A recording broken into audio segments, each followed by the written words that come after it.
All right. We're going to hang out. We're going to go live for a little bit.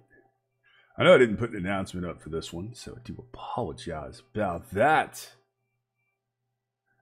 But figure those of you that don't get a chance to catch it live get a chance to catch it while it sits up and hangs out offline. So either way, you guys get to check it out. And until then, I'll just hang out and listen to tunes until people join up and go, oh my goodness, the crazy guy didn't announce anything. And I didn't, because I didn't know if I was going to do any streaming tonight. We got some people. So, yeah, didn't expect to stream, but I figured, why not? We should do a little bit tonight. Hello to all of you.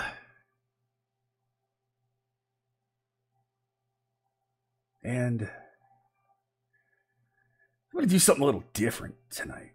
I'm going to start out with a couple of tracks that I really, really dig, that I don't get to do a whole lot of because people don't have or they don't have new records coming out yet.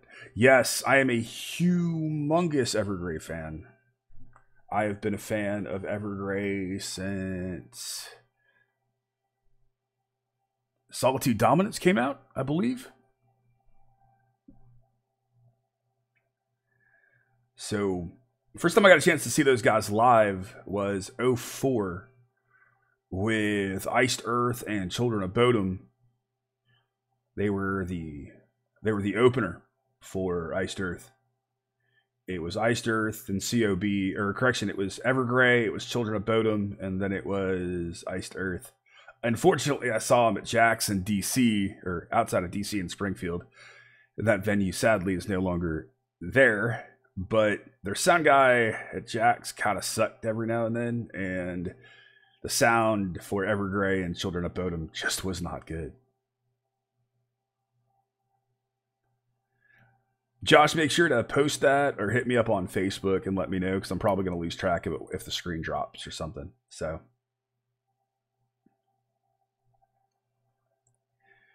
today, we're going to check out a couple of my favorites.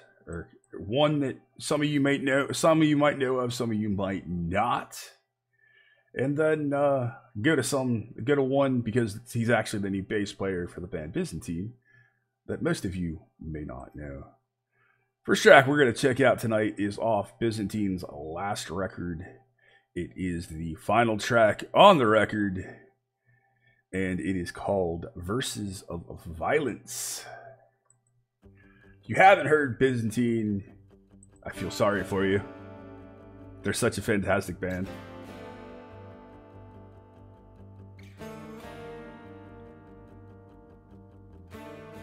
Oh, I should probably go ahead and change the scene here. There we go. That way you guys can see what's going on. Yeah, I have heard Brainstorm. I think they're similar in some ways. I love the way they opened this track with the acoustics.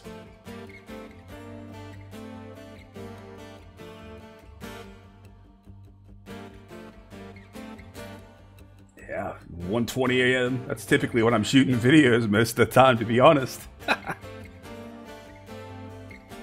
Yeah.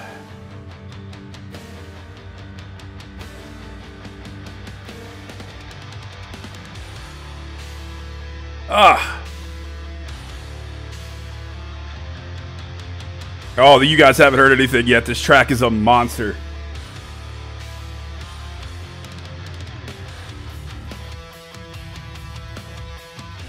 Love that thump of the bass punctuating these riffs, slightly intricate.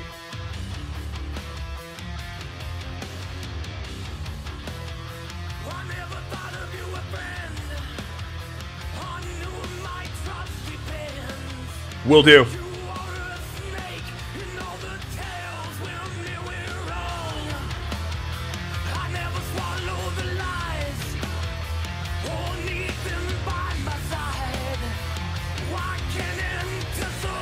Sure, we can do some Brainstorm.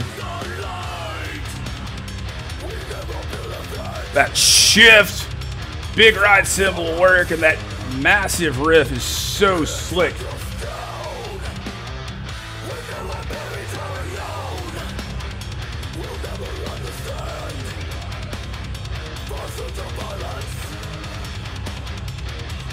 WRV, what's up, brother? It's good to see you again.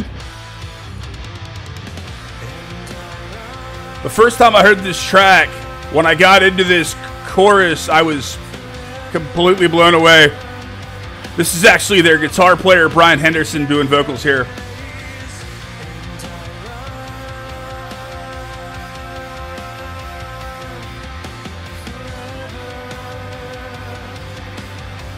You certainly get a little bit of Machine Head from parts of it.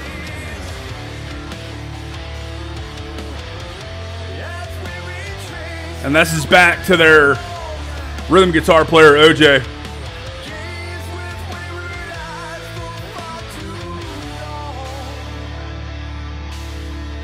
What's up, Knight? What's up, XT? Oh, it'll get a little bit more aggressive, I promise you. The thing I love about Brian Henderson's lead playing is he's got a great melodic sense.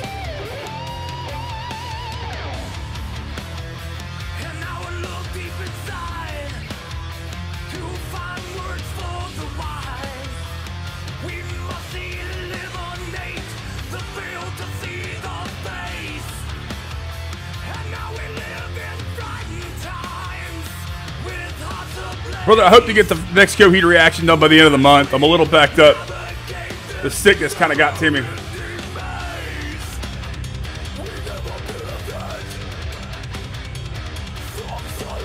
The different shift into this is really killer counterpoint to the melodic stuff.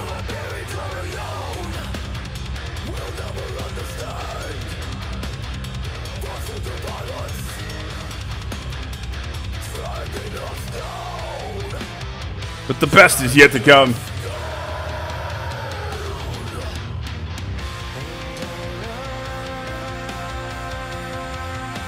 No, they're not, but he's certain. You'll get stuff where he's certainly getting quite aggressive. This track definitely has a bit of a lot. Yeah. Only without the ooh-ah.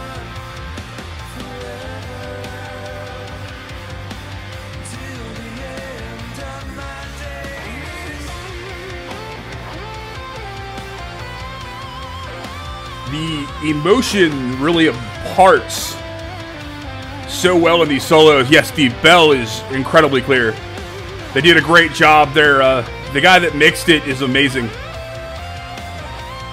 Jay Hanlon's an incredibly good engineer and producer.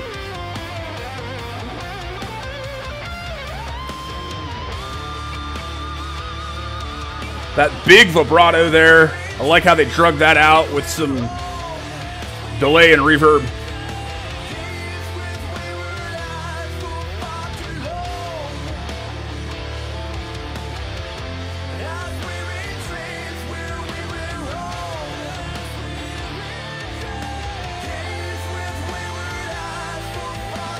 Oh.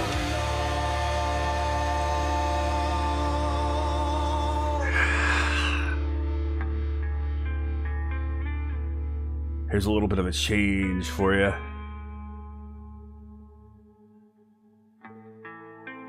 They do such a great job of building and crafting moods here in this track.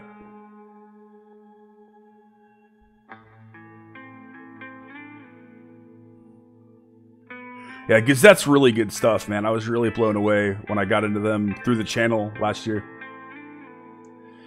And part of the reason is they're similar in some ways to stuff like this, which I'm a big fan of.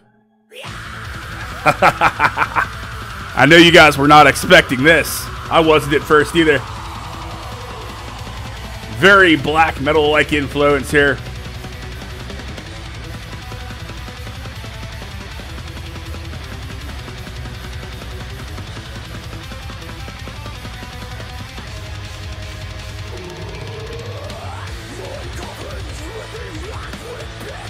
There's the venom, the anger, the vitriol.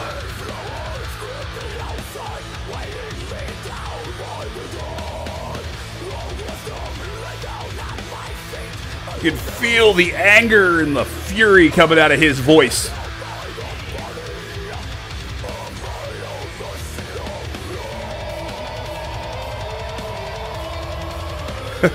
Tomo, you've got a lot to explore with these guys, dude. They are seriously insane. Check out stuff like Justinian Code or Pathogen.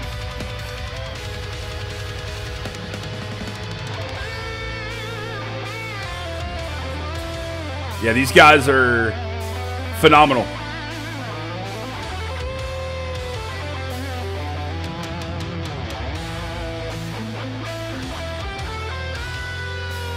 Big bends there in that lead.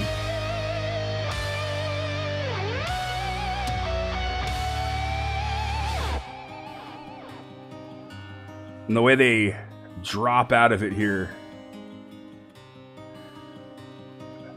I want to say their first actual record came out in 2002. Let me go ahead and look that up. Correction, the fundamental component originally came out in 2004. They started in 2000. They're a thrash band based out of West Virginia. And this is off their last record, which is called The Cicada Tree. Which fits because at the time they came out in 2017, and cicadas have a 17-year span of being dormant. So OJ wanted that symbolism because the band had been around for 17 years by the time of release. One of the really fantastic things about these guys is OJ, their vocalist, is not a natural singer. He's learned everything. Yes, cicadas are bugs that have a 17-year cycle. They are big, very populous in Virginia, West Virginia. As somebody that grew up in Northern Virginia, when they come out and they come out of hibernation and they show up for 3 or 4 months, it is the most noisy, constant white noise chirp that you will ever hear, and it goes for months. But it was a really cool thing to do for the record.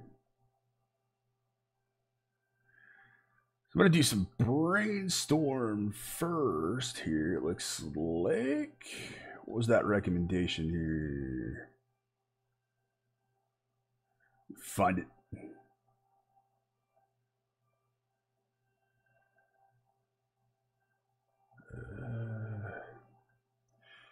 And yes, as far as the Byzantine having some Devin Townsend influence, OJ, the principal songwriter, is a major Devin Townsend fan, and he definitely draws some influence from Strapping Young Lad.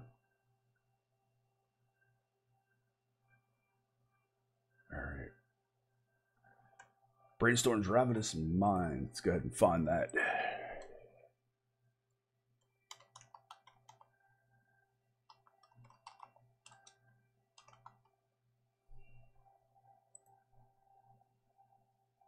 Tell you a band that I have been really hooked on lately, thanks to Robert D'Amico, is band Oceans of Slumber. They are absolutely amazing and really impressed at just how good they are.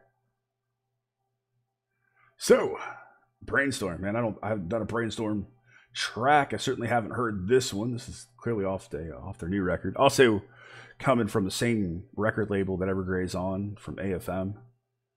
Let's go ahead and check it out. Here we go.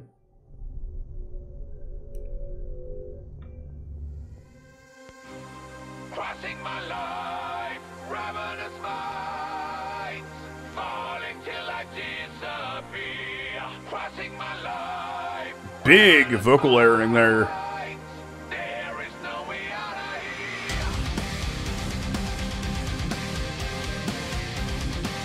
Got that modern metal edge with a bit more of the traditional power metal or prog vocal.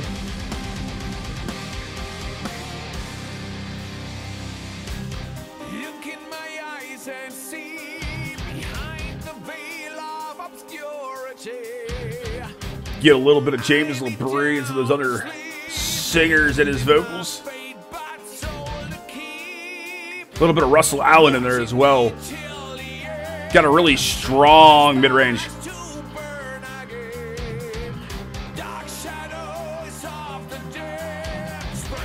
Like that chug going on. Very tight.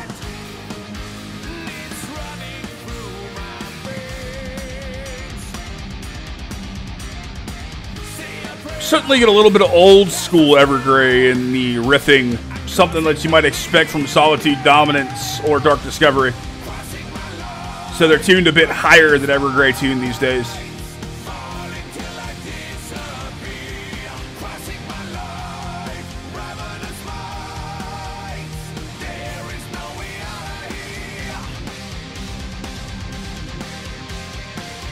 This bridge riff here is definitely the best thing I've heard so far in the track, riff-wise.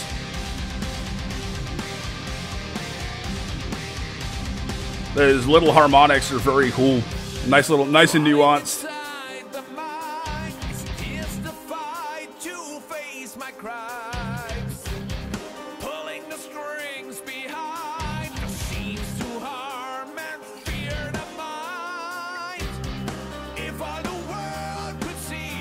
I like his vibrato, but I felt like he needed a little bit more power there.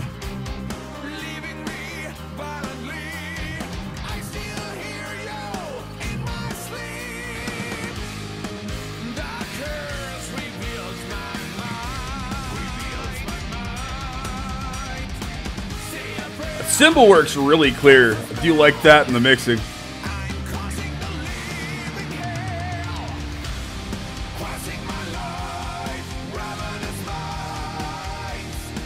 It's a really, really catchy chorus. It's got a big hook to it.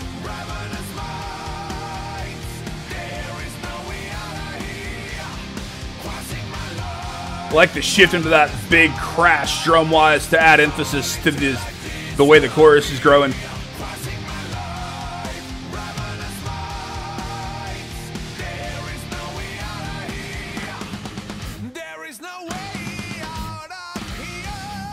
I like how aggressive the bass player is getting there on the strings with his attack to really punctuate and add that percussive element to that tight riffing.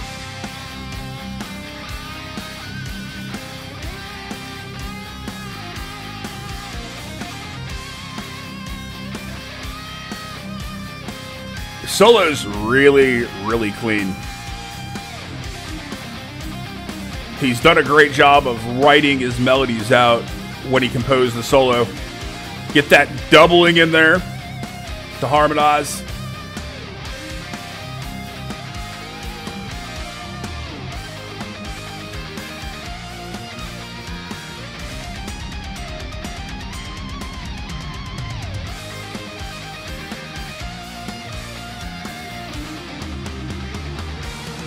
He builds his solo really well, and he comes out of it well. It's a really strong transition back into the chorus.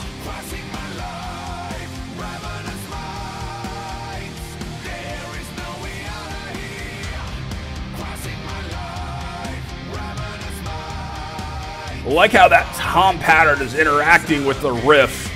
That's a really cool accent.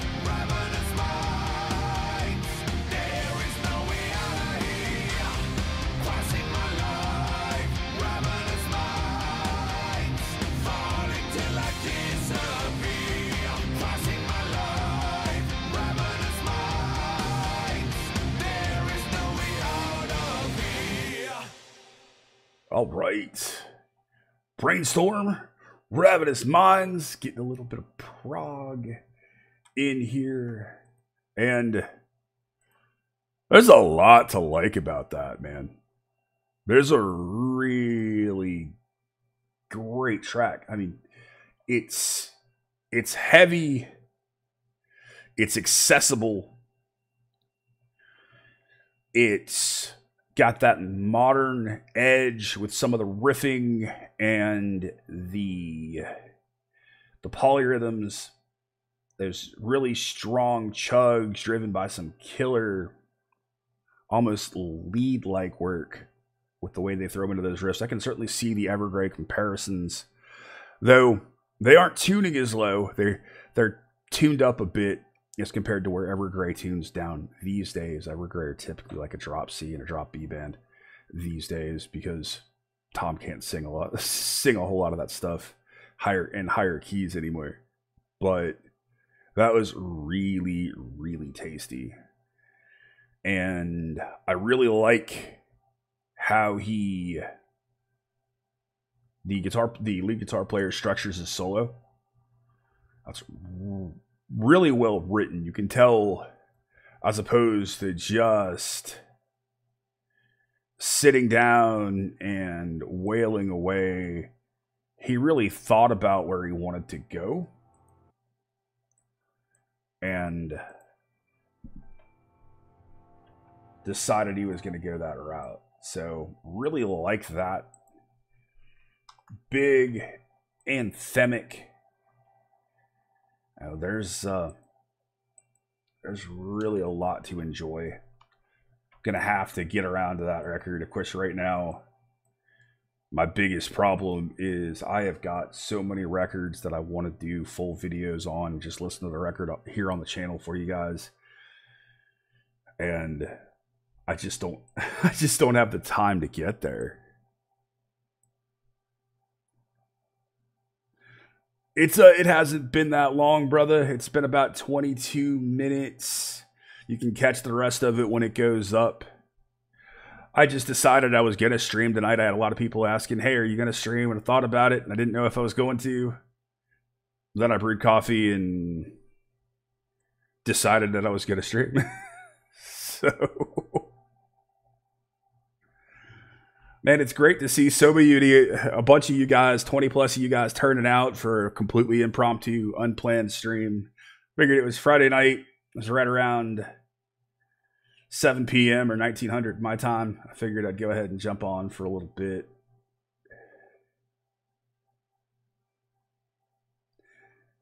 You know, Dominic, I appreciate the compliments about how I break things down. It helps that I've been a musician. I've been playing bass and guitar for a lot of years. It helps that I've done work in the scene. And I used to write a lot of print reviews. In fact, I've actually had some offers to start writing print reviews again. And I might. But I don't know. I don't want to get overwhelmed. I've got so many things I want to do on the channel right now that I just haven't been able to get to. The hardest thing about doing a channel like this is knowing that I'm never going to get to every request, because it's just, there's so much that comes in, even for a channel the size of this one, where we're only at about, we're almost at 5,400 subs. I can't even imagine the gigantic channels. I couldn't keep track of all that.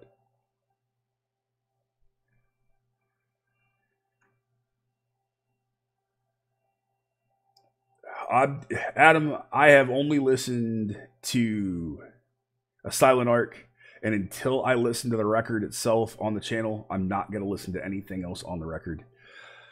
Evergrey records for me are just an experience. It's one of those things that with them, I want to take that entire record in at once. I want to drink from it. I want to just really suck it in. And honestly, I've gotten that way with the Coheed stuff as well. I want to listen to the entire record. It was like that with Ninth by Gazette and Insulated World by Duran Gray as well. Really, those records are such complete albums that I just want to take everything in at once and really enjoy it. Dude, I'm seeing stuff, little clips from people talking about it, little review clips the guys from Evergrey are posting up on social media, and people are saying that it might be their best, which is a high mark because I truly consider. Personally, I feel like Recreation Day and Hymns for the Broken and The Inner Circle are probably what I consider their best records, followed by what's the bloody record? And I was just thinking of it too. Their third record, when it was all aliens. But there's so many good records. They've got such a strong catalog. It's really, really tough to not love it. So this one comes from Nightlight. This is going to be Zessie with Shoegaze featuring Ko. Shoegaze, if you don't know, is a fantastic guitar player. Really great player. And I'm looking forward to this. Let's go ahead and get into it. And Ko is the amazing singer from Durham Gray.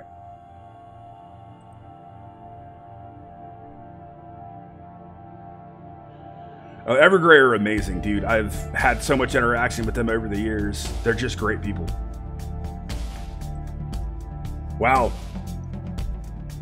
Love the ambient textures here. Percussion almost sounds electronic.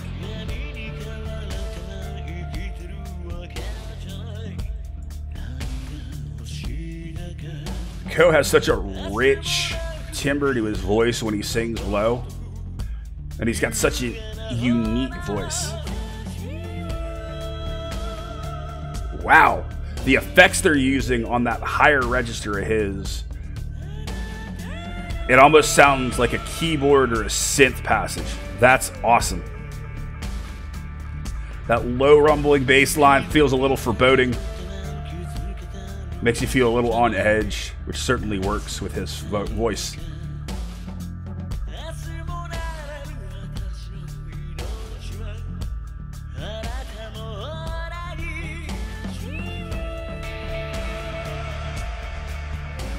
Really like that percussion. It sounds like it's a mix of electronic and organic. I could be wrong.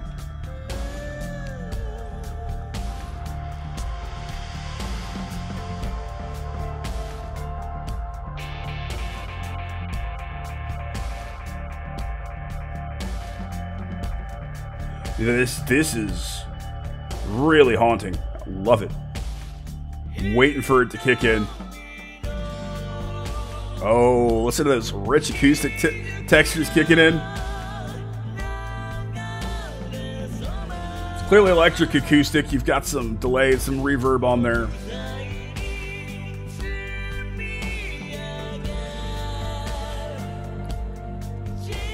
That piano kicking in is a really nice touch.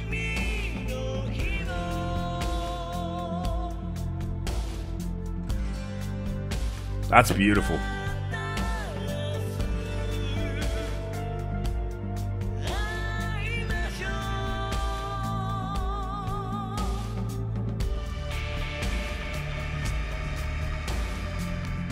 I'm always curious with the Shoegaze track how he's going to build it.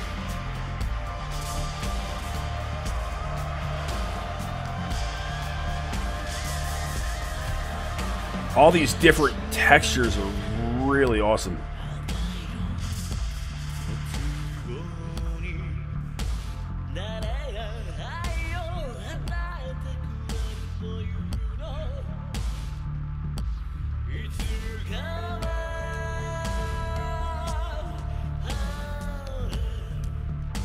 This really could have fit in with Film Odyssey's playlist that I did last night.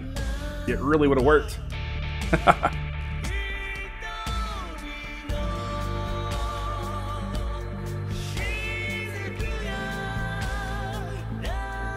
I love hearing Ko's voice in this context.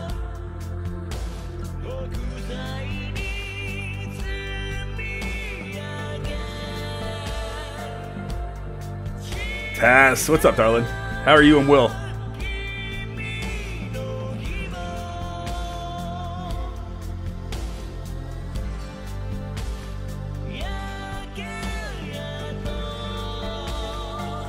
Oh, this is just gorgeous, man. I'm completely spellbound by it.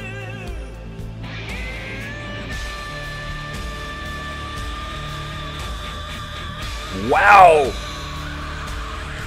Listen how he gets up there, he manipulates his vocal, he forces that rasp and that growl in there, really working with the shifts from the guitar work.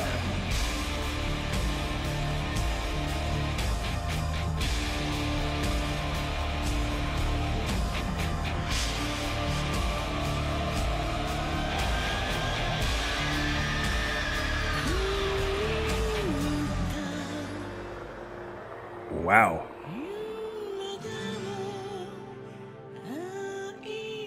Robert, I'm sure it is, dude. Shoegaze is another one of those guys that now that I'm coming to really know the Japanese music scene more, I'm really starting to appreciate.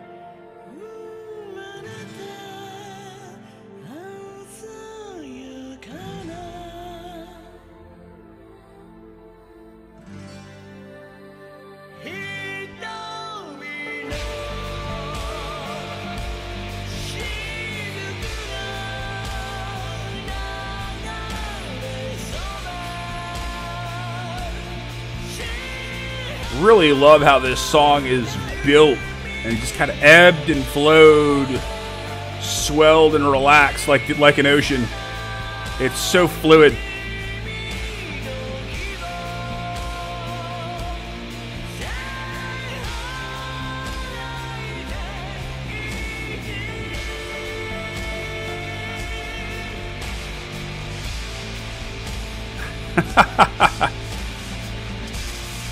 Yeah, I know you guys are.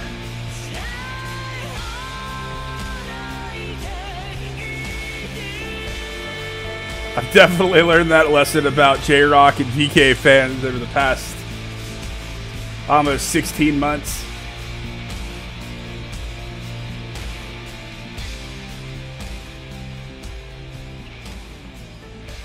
Man, that was outstanding. That was such a good track. Hearing Ko like that over Shoegaze composed masterpiece. Man, that is so good. And you know, the other cool thing about that is it works so well right after doing the Brainstorm track. Like, they fit together really well. You came off this great prog track, and you got this completely different mood from the Shoegaze track. That was just gorgeous, man. Really, really dug that.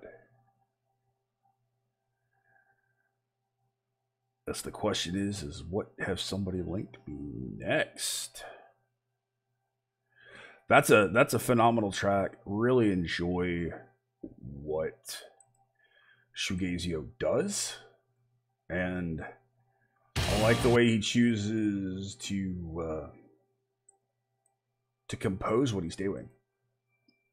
You know, he's got such finesse about it, the way he chooses to write. And it seems like, from what I've heard of him, yeah, we're gonna get into BDM here in a bit, or TBDM, but I feel like he does a really great job of writing for each singer.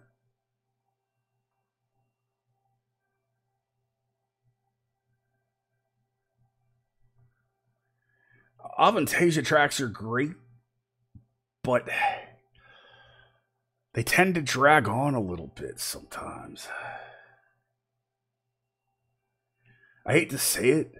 I really like him more when he's just banging away and Ed Guy writing tracks like Lavatory Love Machine.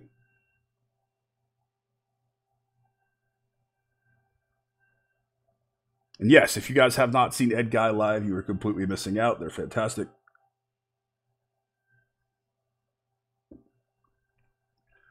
So I've had a bit of requests for doing Black Dahlia Murder stuff lately, and they're a band I'm familiar with. They're a band I've listened to. I haven't listened to anything recent. I just, sometimes as much music as I listen to, even stuff that I love gets lost. Like, I have to be honest, I haven't even had a chance to listen to the new Corrosion of Conformity album that came out this time last year. I still haven't gotten there yet, which is terrible because I absolutely love COC. And my younger brother actually went out and checked them out with Crowbar last weekend. He'd never seen them before. He goes, "Yeah, I think I'm seeing Crow something." I'm like, "Crowbar? Yeah, and Corrosion something. Corrosion of Conformity?"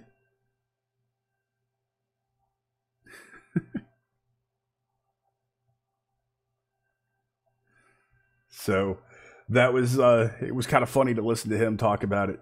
It's like, "I've never seen them live." I'm like, dude, how have you never seen COC live? Anyway, Black Dahlia Murder, Nightbringers. It looks like somebody's calling us. Fires, I thank you for being here, man. I might try to slide it back about an hour, maybe slide it to like 6 possibly, but then I lose some of the West Coast people here in the States as well. But we'll figure it out.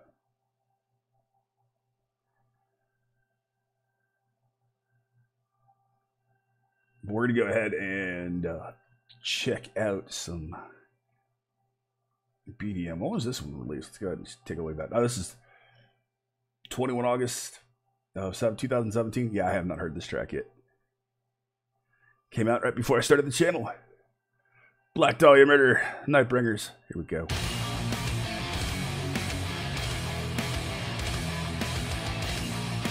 Get that melodic death metal vibe right out the gate here. Really tight riffing, lots of layering.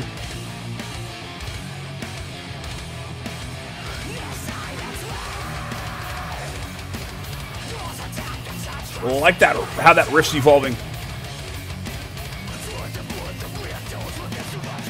One thing I love about their vocalist is just how dynamic his voice is, especially when he gets aggressive.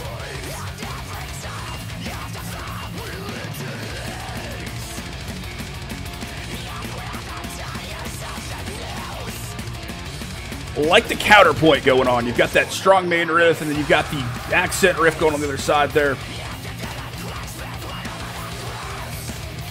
And if you listen deeper into it, you can hear the attack of the bass player really making that work.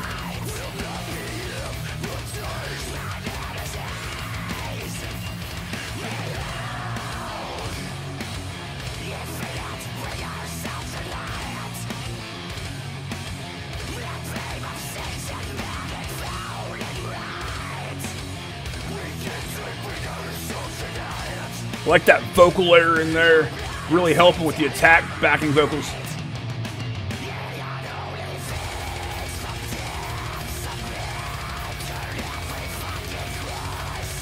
Good point to roll that double bass in there. Get more of a almost black metal-like feeling in the riffing.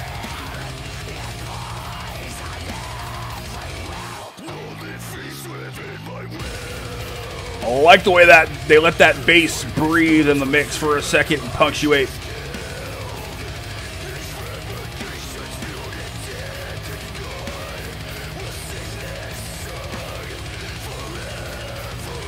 I forgot who's drumming for them now.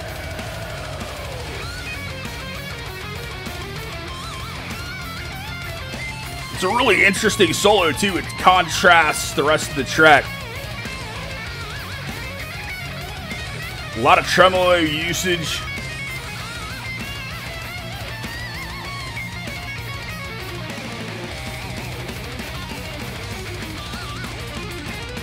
Using a lot of those pitch harmonics when he comes out of a lick.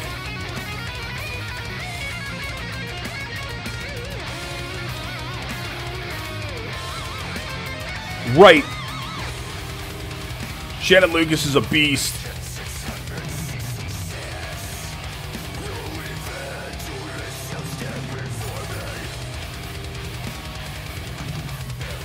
That tom pattern was just rolling over there as the fill was just pure old school death metal. Really dug that.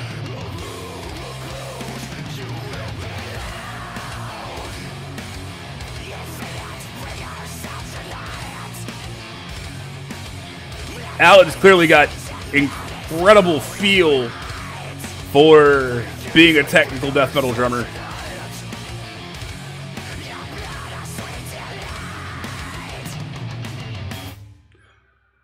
Awesome. That was heavy, and yet it maintained a really strong sense of melody throughout it. I think their vocalist did an awesome job with the different vocal choices that he was utilizing throughout the track. Placed those really well. The solo was outstanding. It was technical, yet still very catchy. All right, brother. We'll see you back in a bit. And I'll just put this up like I did the last one. I'll let it hang out up in the videos afterwards so people can check it out. I was actually surprised. I think the first live stream came up on something like close to 1,000 views. So, oh, nice, Urs. Keshin, what's up, man? How are you? I know I didn't put up an announcement. It was completely impromptu tonight. Tess and some others were asking, hey, are you going to do a stream? And you know what? Maybe I should do a stream. So, I'm not going to do any 88 Casso Junri because they are the band that made it so I could not put the playlist up on YouTube yesterday.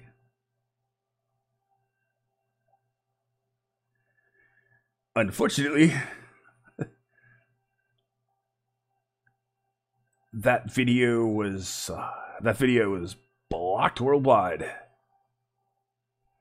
which killed the entire playlist, which sucked. Thankfully, I do have the BitChute account. I do use that for when there is the unfortunate YouTube blocking stuff. It's nice to have another choice there. But it happens. Hopefully I won't do another Coheed video tonight or this time, and it won't shut the stream down again.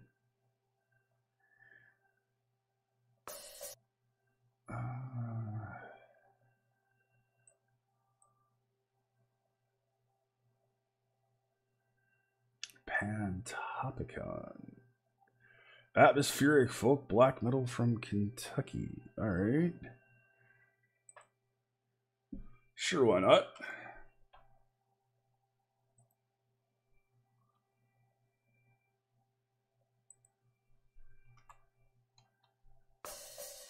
When I think of atmospheric folk and black metal, I certainly don't think Kentucky. Granted, when I think of thrash, I certainly don't think of West Virginia. So, and honestly, until recently, when I think of wicked metal scenes, I don't necessarily think of Portugal. Well, I didn't think of Portugal. Now I realize that there's just some absolutely ridiculous bands and an incredibly strong scene in Portugal. And I'm starting to realize there's a whole lot more going on in Brazil, too.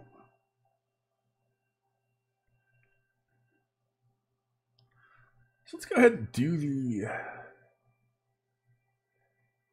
Panopticon here. It is a bit on the long side. We are looking at 10 minutes and 4 seconds.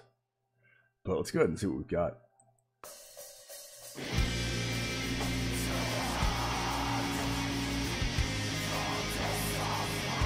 Oh, they're kind of going with that very muddy, we need to sound like we're true black metal production thing. Which is honestly the thing that drives me nuts about a lot of black metal.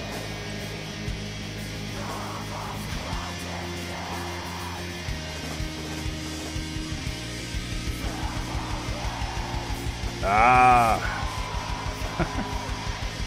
Triosphere. I know who that is. I know who's requesting Triosphere.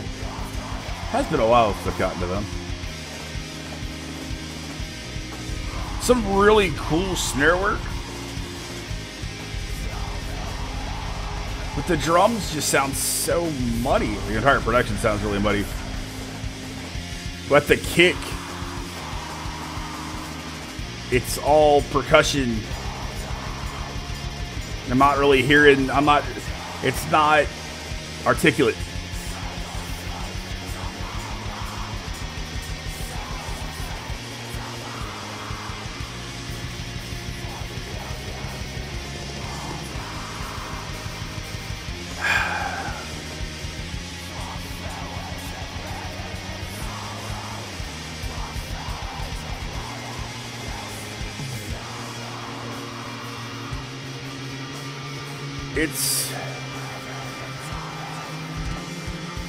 There's some really nice parts to it. The bass line's awesome. And I really like the atmospheric guitar work. But I feel like they need to take a page out of the Agalloch playbook or the Insomnium playbook and realize that you can be a folk black metal band or an atmospheric black metal band and have good production.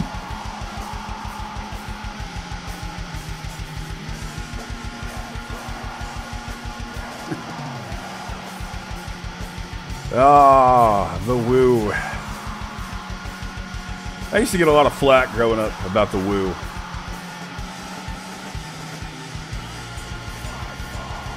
The bass is really impressive, and the musicianship is really strong.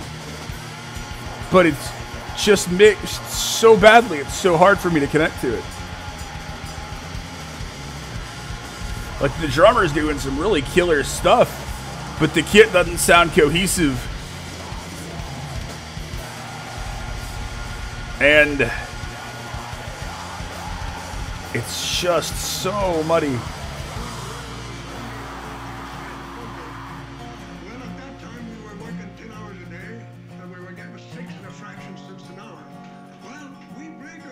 The spoken word here is really clear. It's very up in the mix. I'm not really understanding the decision-making process here.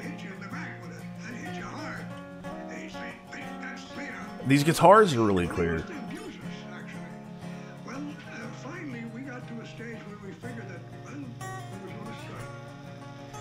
This part's fantastic.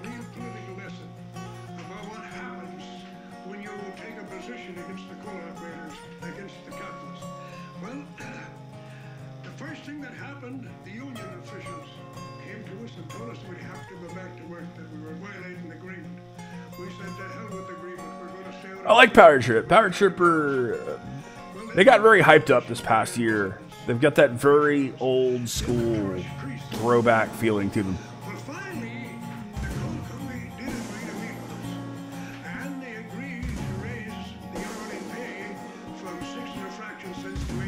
I did a Power Trip track on the channel a while ago. I just don't remember which one it was.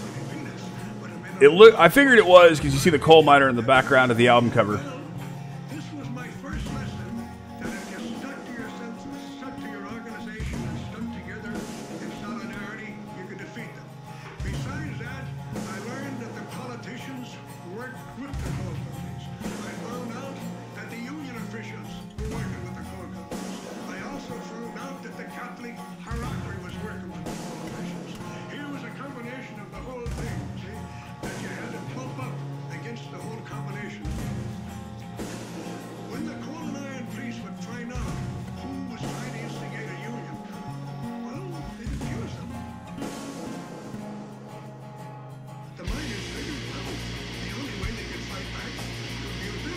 Really like the way this riff is kicked in.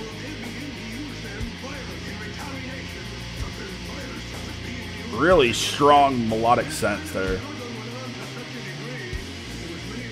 Almost reminds me of really early In Flames.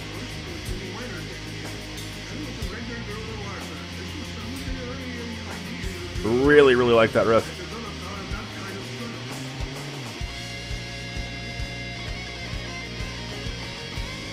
Like that lead.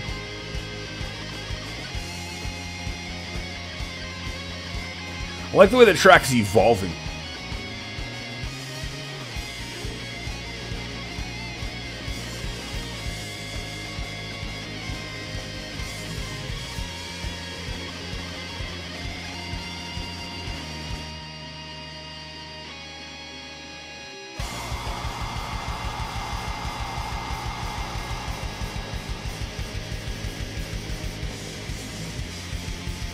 The drummer is doing some really cool fills, man. I just wish I could completely make them out. Yeah, Tosca's fantastic. I'm also a big Dorje fan. I'm a fan of Bia and all the musicians. Those guys are just really, really strong players, and I like what they're doing in Tosca. I'm gonna do the full record at some point.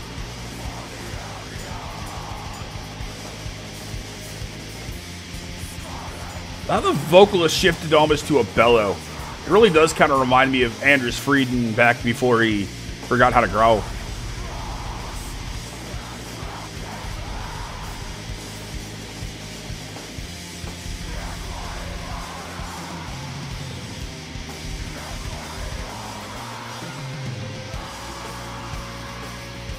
Oh, the version on the live, A Night to Remember, with the string section is fantastic, Adam. I mean, that's probably my favorite version of When the Walls Go Down. It's on the A Night to Remember DVD.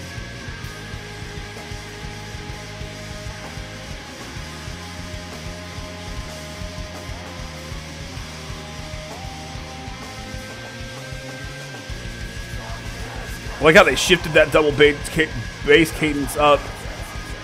Came out of the blast into this.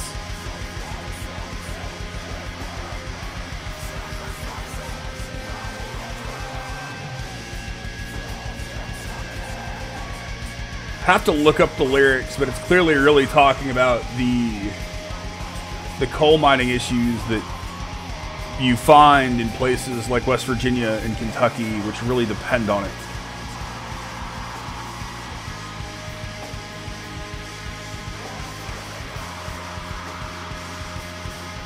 That's a great comparison, Adam.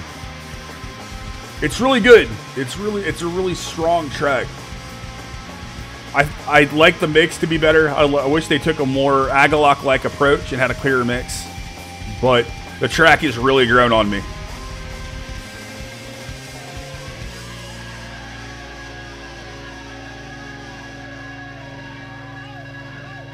It's funny, I was a little blurred at first, but man, as this track has grown and progressed, I really gotten sucked into it. To the point where I've wrapped around that I was like, I don't want it to end. They've had some really great changes, some different atmospheres and moods. That spoken word part is incredible.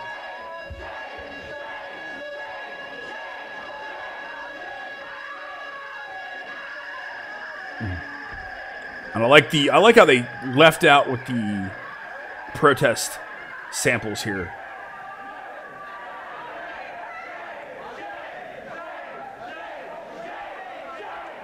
I'm gonna kind of fast forward through here. Yeah, it's just protesting. And all right, that was actually really, really good. That finished out so strong. But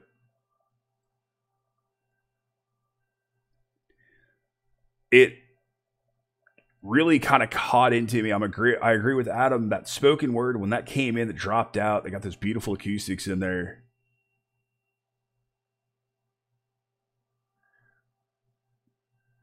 That really, really opened the track up, and I like what they did afterwards.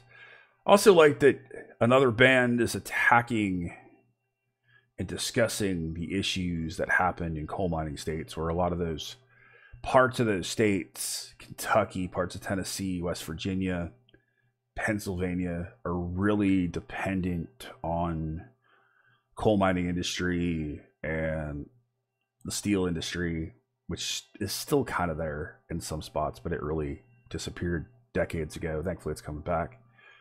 But so many of those towns really depend on that for their lifeline. Because doing a Media Break concert might get me shut down? Possibly? Media Break stuff, like a lot of the Japanese stuff, is very hit or miss. Either it smacks me for it, or it does not. So, kind of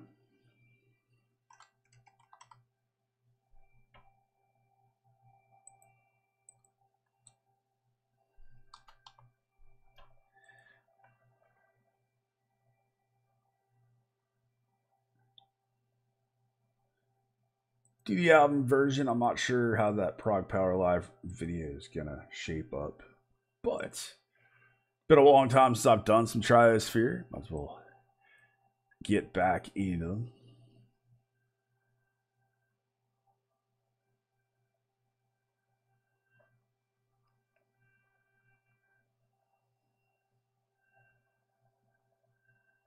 Which is being sacrificed? So it's Massachusetts in the 16 and 1700s?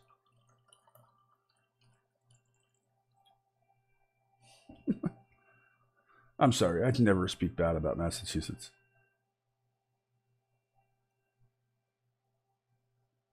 Anyway. Triosphere, my fortress. Definitely have some Triosphere fans on the channel. Let's go ahead and check these guys out. I think I've only done 1 or 2 tracks by them over the years, a year and a half or so. There we go.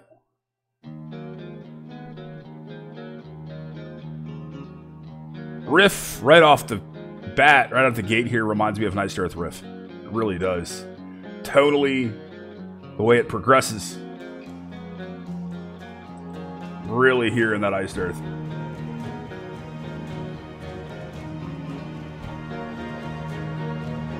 I gotta be honest, I have not liked an In Flames record since Clayman. When Anders decided he was John Davis from Korn, it just kind of went south for me. Oh.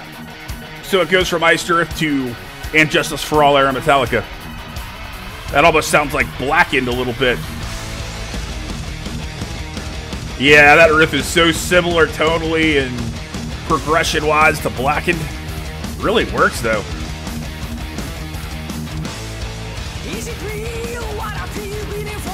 Love the grit in her voice. That's beautiful. The attitude, the passion really conveys here. Wow, that's a slick shift. Kind of like Metallica to Megadeth. Wow, another really killer change there.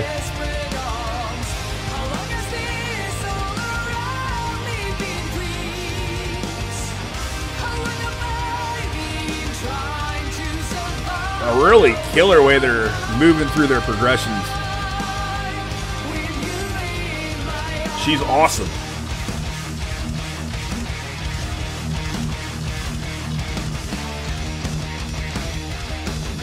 Little shift in the drums to get you to bang your head more.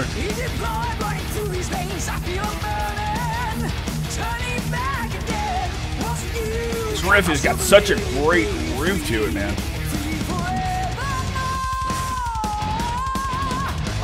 I love that riffing here. I like that little bit of ride bell usage as well.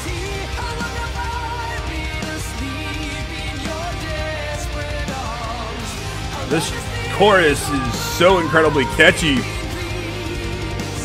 Absolutely agree, Adam. You get a bit of that Rhapsody, that sugary, sweet power metal feeling.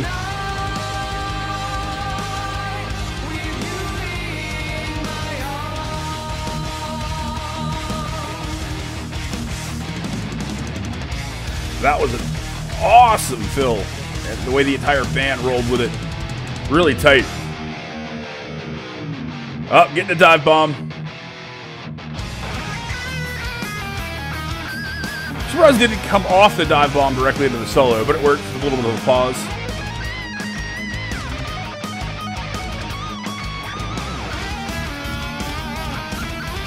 It really sounds like you've got one guitar player trying to emulate Kirk Hammett and the other one trying to emulate Marty Friedman.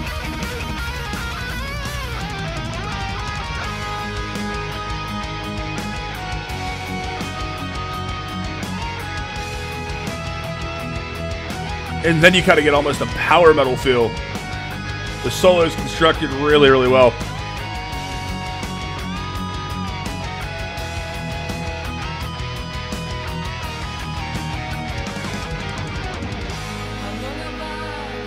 Great way to exit there into the really down, calm. Up. I might have built that up a little bit more personally if I was writing it. I feel like they could have built that a little bit more and then unleashed back into the chorus.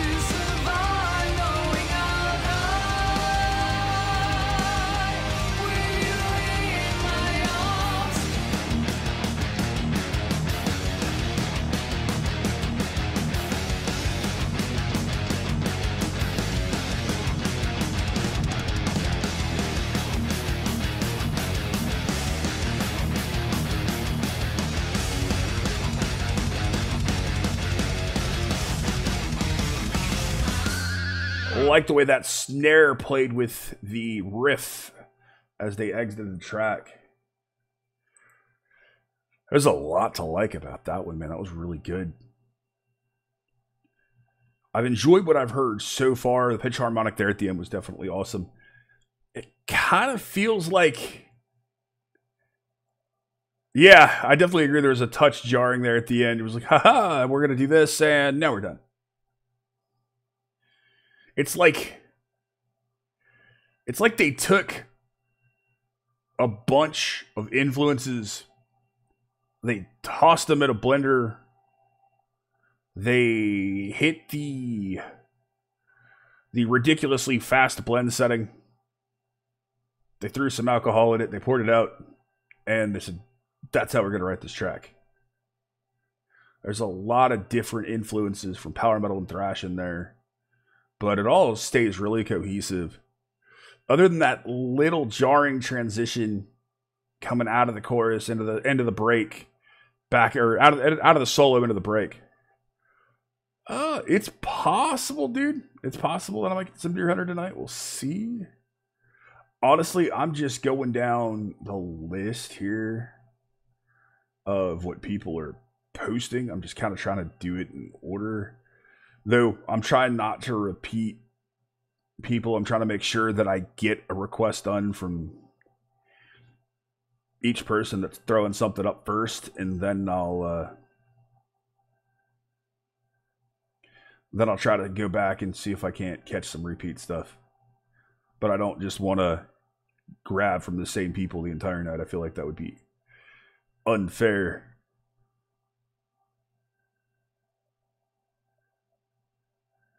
So let's see here. So I'm shifting down here. Figure out the last track I grabbed. Try this where and all right. Let's see what Film Odyssey's got for us. Darkwave. It's going to be a jarring. Be a jarring transition here. New Trident Spearmint Rush vibes. Of course, because I don't have an ad blocker on that browser.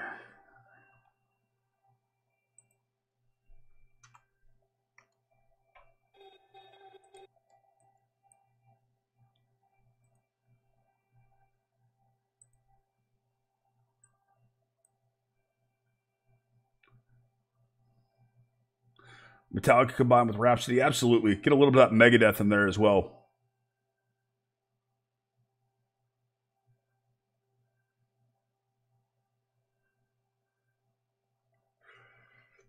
Dude, these streams are awesome because, one, it allows me to get the tracks that I haven't had a chance to do yet. Get a lot more interaction with you guys. And I get a chance to share different things with different fan bases. I've got the Coheed fans here. I've got the J-Rack fans here. I've got some more of the progressive and extreme metal fans here. So combining all that together makes for something really interesting and really diverse. And I leave it up. People get a chance to go back to it and check out parts of it when they can. And it really gets very much a jukebox-like feeling of these different tracks. It's certainly not the same, that's for sure. Periphery are amazing. I've been a fan. However, Periphery are signed to Sumerian Records, and Sumerian Records will copyright strike anything that's Sumerian Records. So I will not do any Sumerian Records bands because I do not feel like getting copyright strikes. Which is why I have not done any Periphery the entire time I've been doing the channel. Is because I know other channels that have gotten bit by the Periphery bug. I know a couple that have gotten several copyright strikes. I had some Sumerian bands up for a little bit, but once people started getting copyright strikes, I pulled them immediately. I might do it and put it on BitChute because I'm not going to get bit for it on BitChute. But boo, Sumerian, boo. And, the thing that sucks there, too, is you guys want to hear it. We, reactors, reviewers, whatever you want to call us,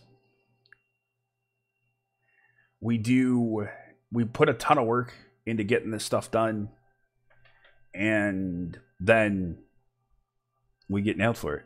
So it kind of sucks. Thankfully, I've only ever gotten one. I got one for the Gazette when I did Falling. I'm not like Heggy over at Pictures, Noise, and Words, who got burned twice in the span of 48 hours.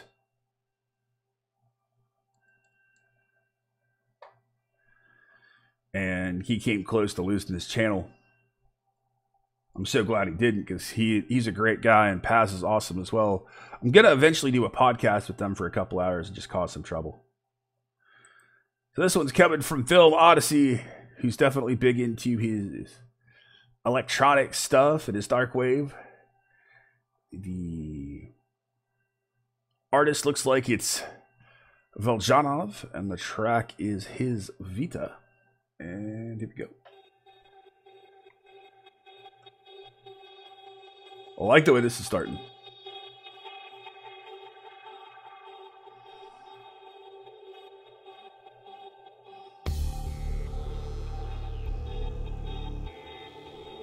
See, this is stuff that I dig. Love these different textures. The different atmospheric stuff going on.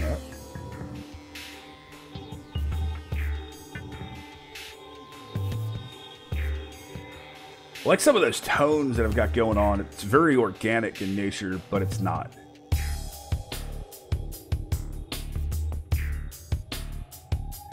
Reminds me a little bit of something I might hear from Solemn Assembly.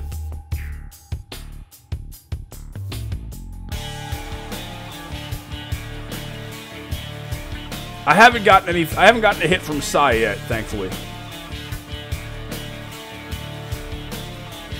Sure, we can try to do Deer Hunter stuff. The thing about the Deer Hunter stuff is I want to get to that record by record because I know they're all concepts.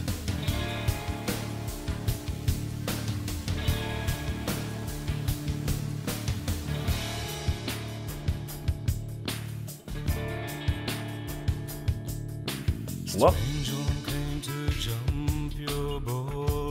wow, this guy's got an amazing tone to his voice. They told him to play songs for It almost reminds me of like Johnny Cash meets electronic.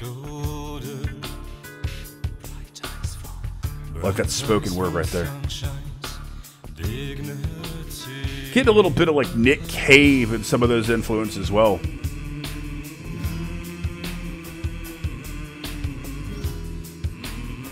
Like that dark, haunting vibe to it. Oh, that's a really cool riff that just came in there.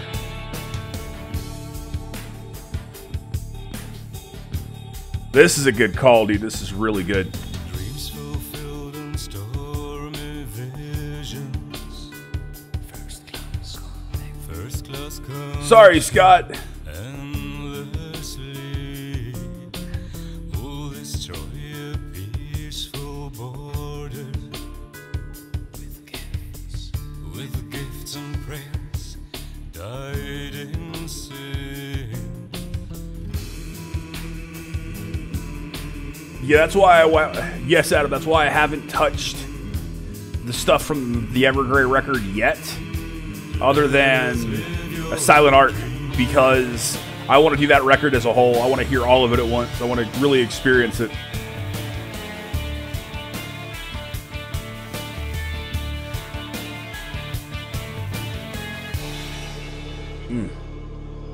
This is some really outstanding vibes and feelings here.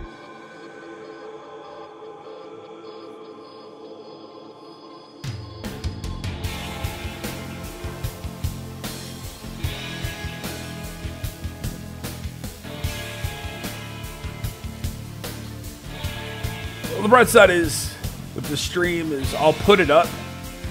It'll stay up once I get done with it. So if you miss something, you can just go back to it later.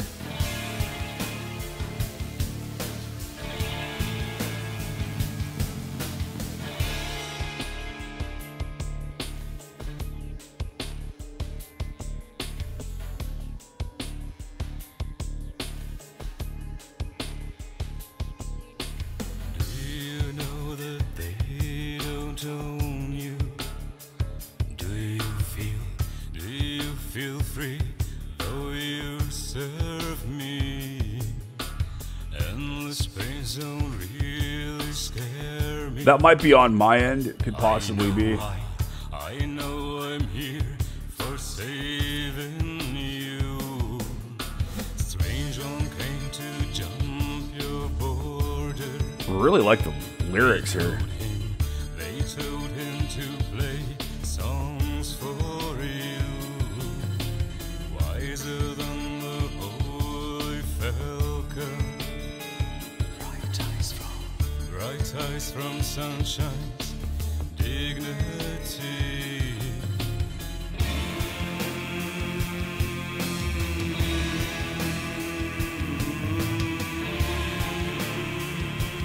This is really, really enjoyable.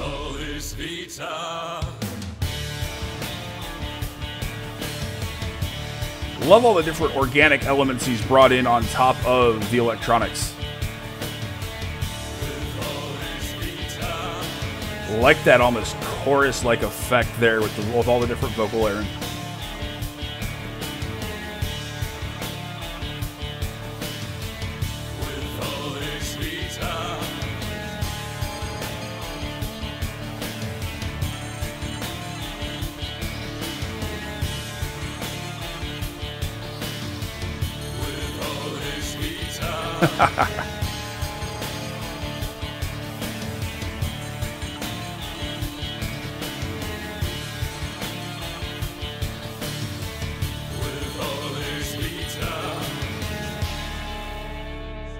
Wow, that was fantastic.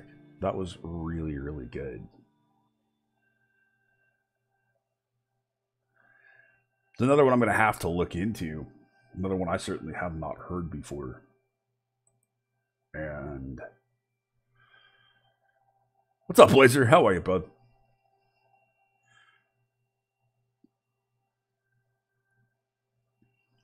Yeah, sorry, Phil.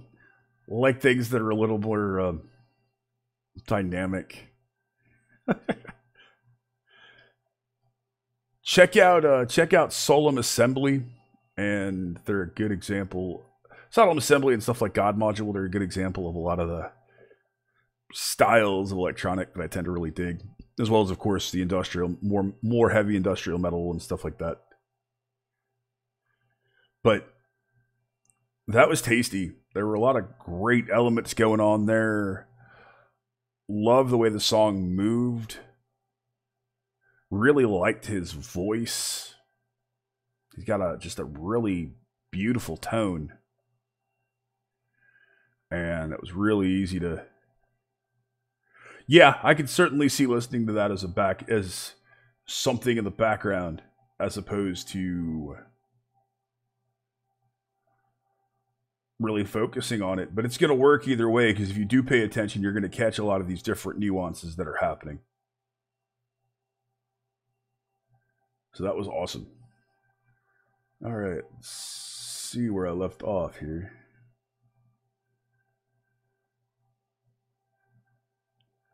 Lots of scrolling.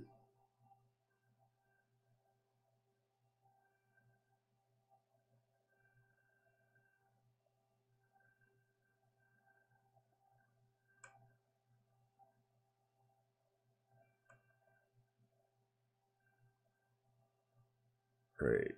Netflix wants me to check these guys out. What do we have here?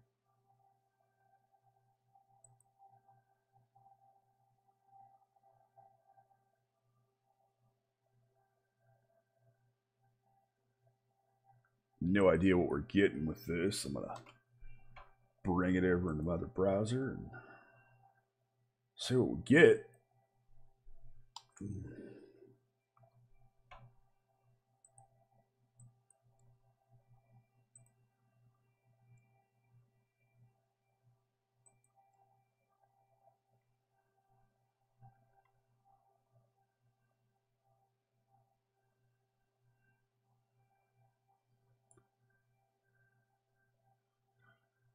I can see the little bit of the Rush in there. That's a really good comparison, actually.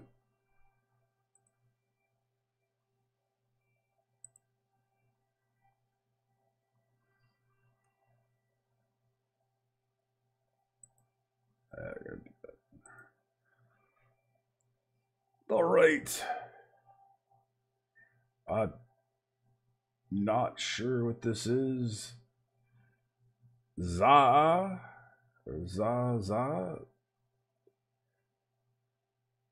Don't know how to pronounce it.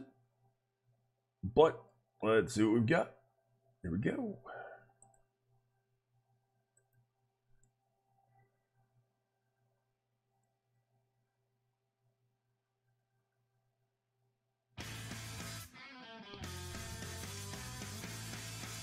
All right, that's really, really low. The overall mix volume is really, really on the low side.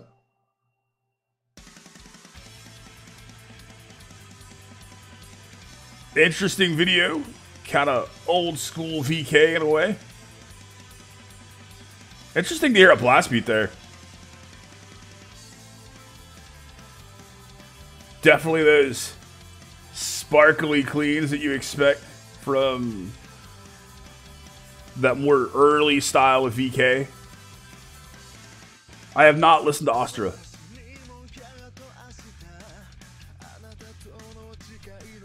Definitely get that punk-like bass line there.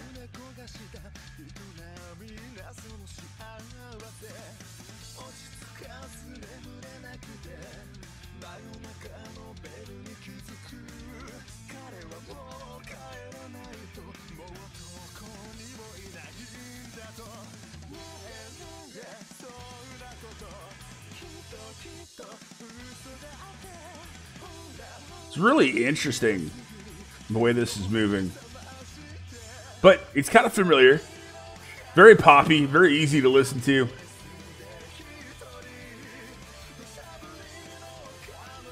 The video is really interesting.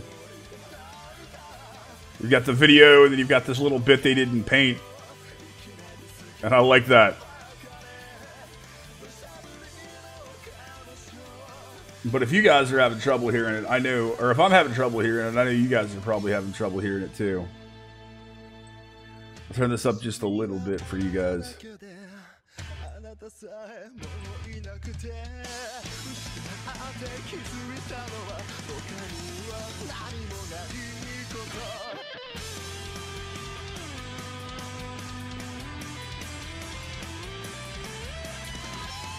Like the solo choices.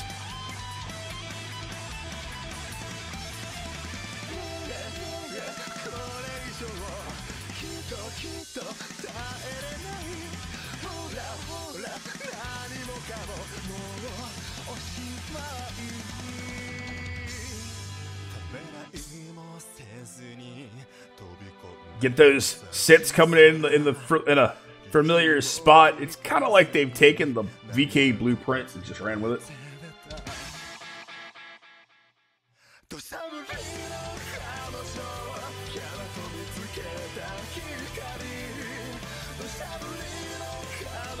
Poke, how are you, brother? Don't worry, I'll leave it up afterwards so you can check it out. Okay, the animated stuff was added by the uploader. Gotcha.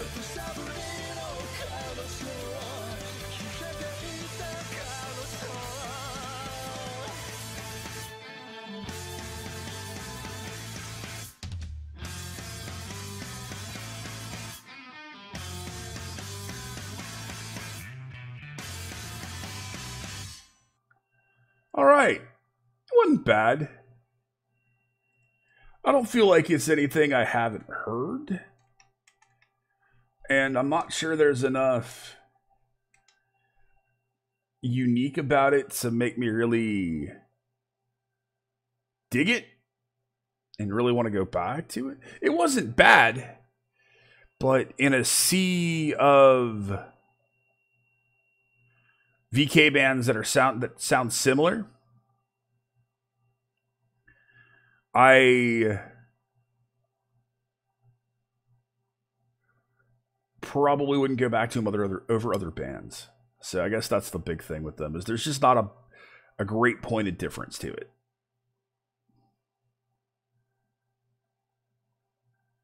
So I'm going to interrupt our scheduled requests here, and I'm going to throw something else different at you guys. And honestly, it's been a little while since I've listened to this record. And the artist, otherwise known as Mega Beardo, is the new bass player for Byzantine. The guy is ridiculously talented. He's an incredibly talented guy. Ryan Postlewaite is an amazing player. Yes, that is a Nintendo guitar made out of an 8-bit Nintendo console. And his new record came out at the end of last year. I'm going to cover it, but I'm going to do the first 2 tracks on this one to give you guys a chance to hear something you probably haven't heard. The album is Belmont by Mega Beardo, and it's a rock opera based on the first Castlevania game from the 8-bit Nintendo.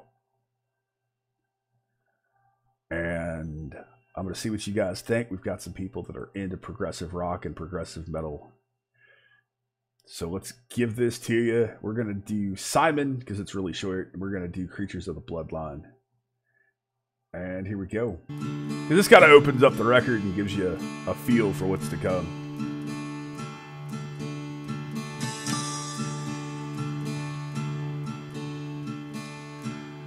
He's a one-man project. It was all mixed by my buddy Terry, who also has a band called I Am the Liquor, which is a DIY stoner rock band out of Richmond, Virginia.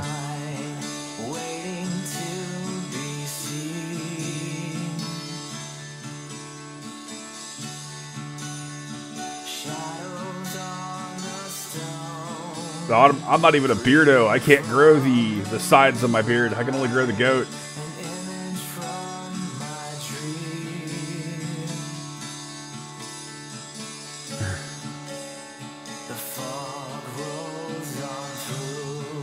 I'll put a link to his Bandcamp page in the description of the stream. As the ghost stalker straight from their tomb.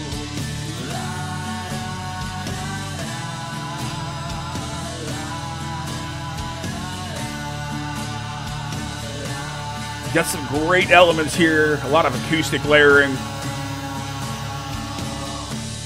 Yes, he did. I think he was on 01, and that was a great record.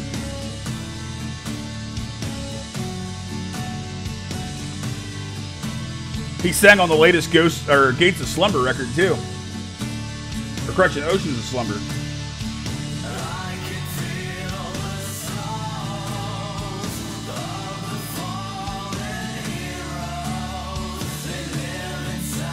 Really killer layering here. Big vocal melodies.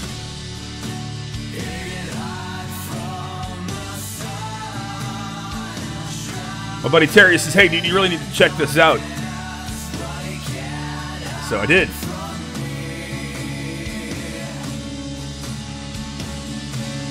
And of course, I'd note about Ryan's band Ascension Rate.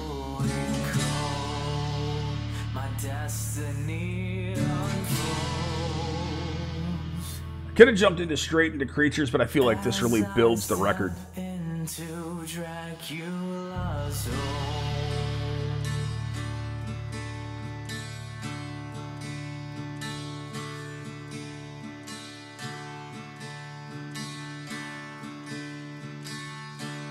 Really like the way he's ending out on that riff there. It's a really cool riff. And now we get into it. Next track is Creatures of the Bloodline, and I'll stop after this one.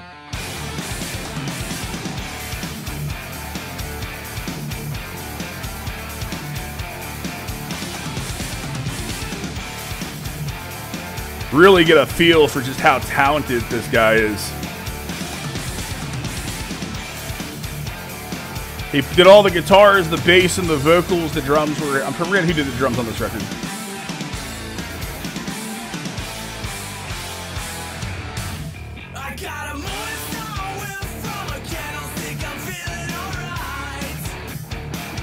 This riff is so thick and nasty.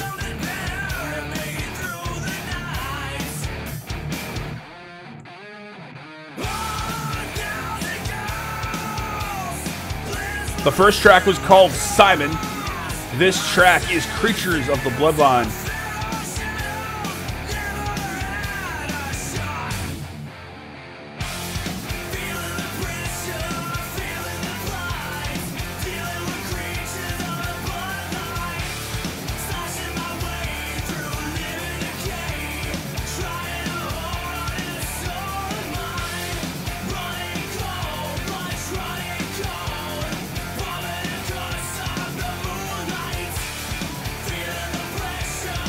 He's got a covers record called The Legend of Zelda, where he did all the Zelda stuff in Gent.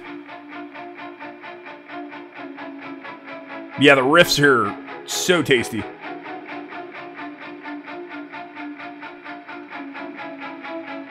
This break here is outstanding.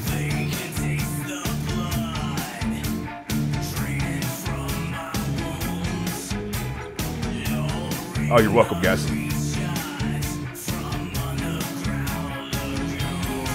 He's got several different records.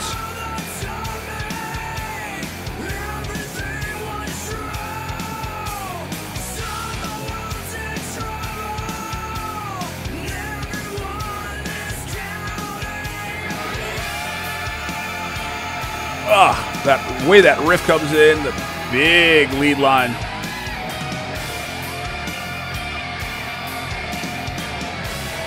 The aggressive voice he uses for Dracula later on the record is wicked as well.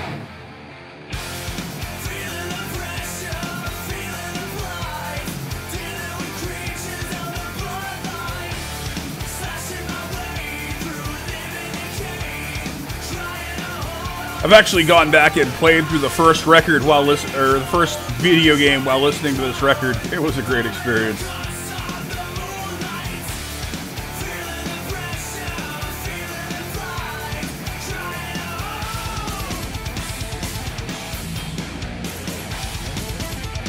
Oh, these riffs and those little note combinations are so awesome.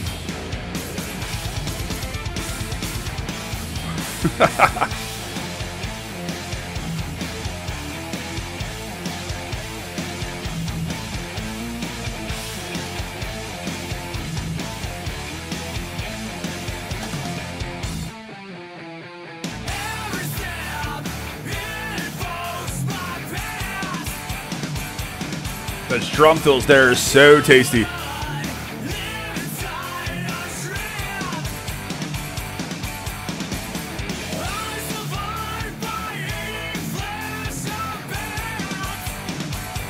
I know Rabbit listening to the entirety of the second record. I haven't gotten there. I want to do it on the channel because Ryan deserves it.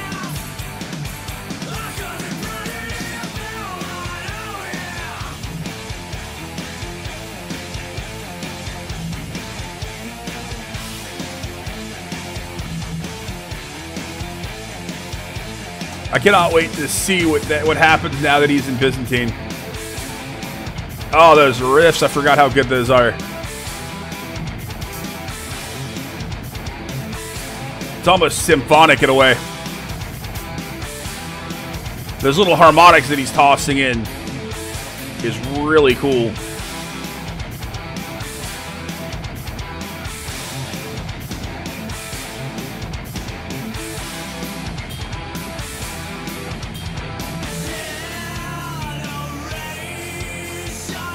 I have not heard the new. I haven't heard the Divine Ascension at all.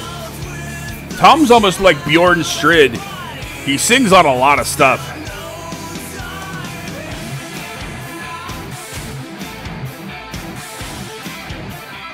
I like how he uses that chug as a root for all of the technical insanity of the rest of the riff.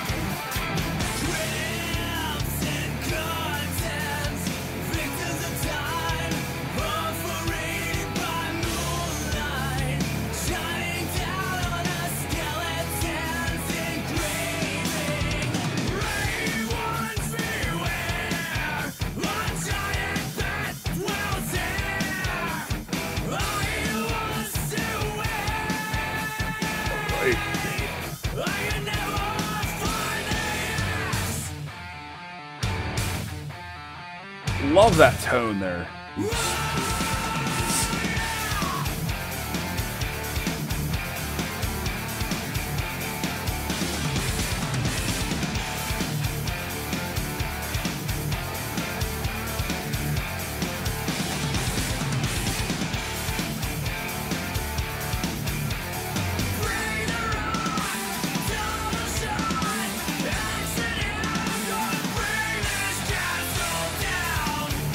It's funny, you get a bit of that feeling with some of the modern bands like Periphery and Architect, some of these riffs, even though this came out in 2011.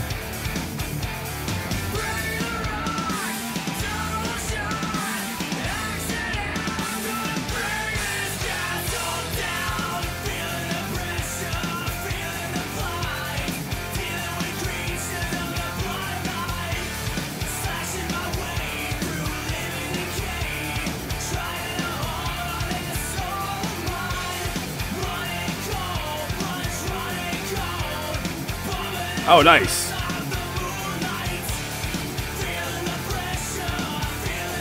That's a cool thing to know, WRV. I didn't know that.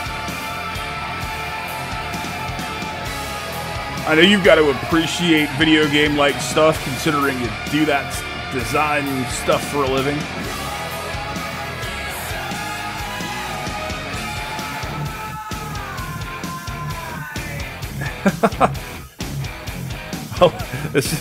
I love what you said, Dominic. This just feels so badass, like you would feel in any Castlevania. I love it.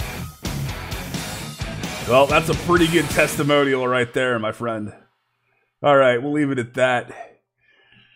But I figured I'd throw something different at you guys that is completely DIY. And see what you thought. Especially with some of the, we've done a lot more proggy stuff tonight, and that definitely has a prog rock vibe. It goes a lot of different places.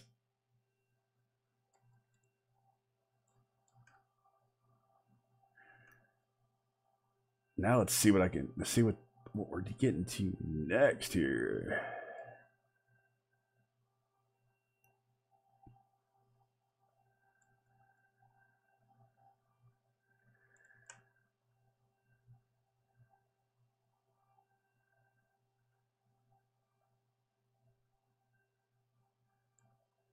Cameo. Haven't done any Cameo in a while.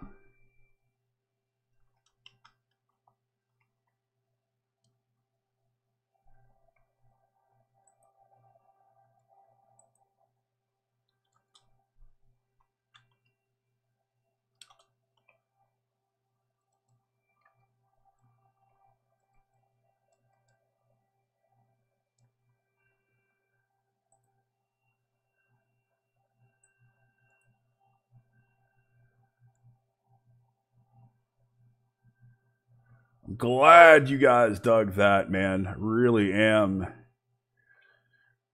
My buddy Terry's done all of the mixing and mastering on the last 2 records. Their buddy Brian Pickens has done the artwork. I believe Brian also did the artwork for both I Am the Liquor records as well, which is my buddy Terry's Stoner Doom or Stoner Rock project, which he does everything for. All the tracking, all the recording, mixing and mastering, as well as doing guitar and vocals. And the first record my buddy Shane played on, and they got another drummer, but everybody in I Am the Liquor are ridiculously talented as well. Do the live version? We'll do the live version.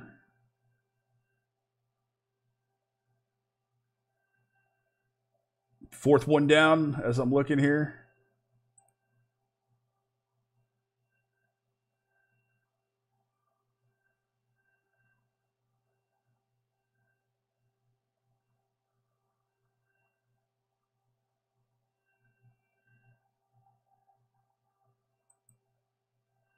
All right.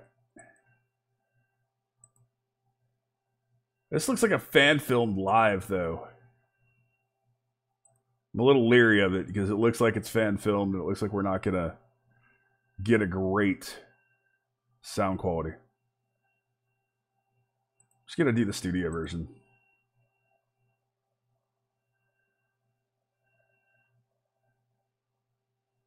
Or is it this one here? This one that one looks like it's professionally recorded. All right, we'll do that one. Yeah, that's professionally recorded.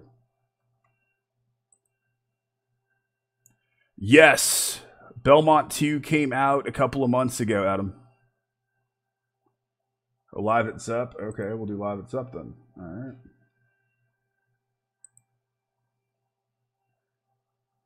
Live at Zepp Diver City. All right.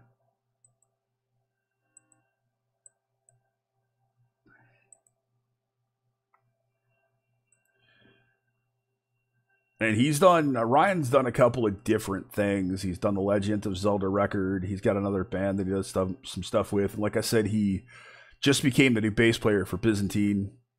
I know OJ is really looking forward to what he's going to add to the band from a composition standpoint and from a vocal standpoint. So, and you'll understand the more you get a chance to listen to the Belmont stuff, just how diverse and how talented overall Ryan is as a multi-instrumentalist and a vocalist. So, Camillo sang. Camillo is also the singer for Versailles. For those of you that don't know, Versailles is a Japanese visual K band.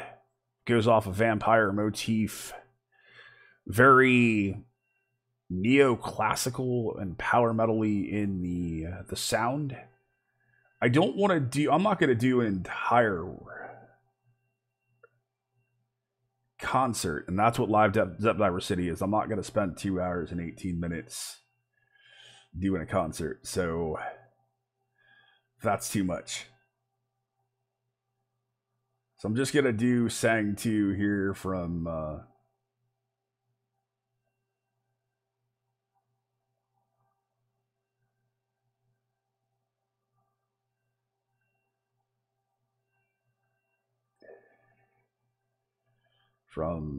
this one. We'll just do that. I know you guys are particular, but I don't know enough about him. Here we go. Camillo, Sang 2.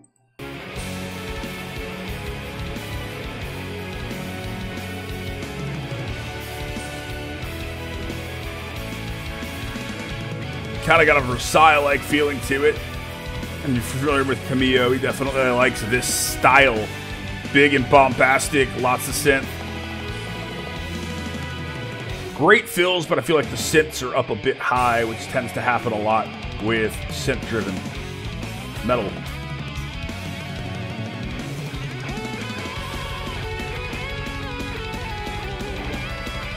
I know he always hires really talented musicians to play with him, but clearly we're getting a little bit of Hizaki here as far as what he wants their guitar players to sound like. Do like that their lead guitar players using the music, man.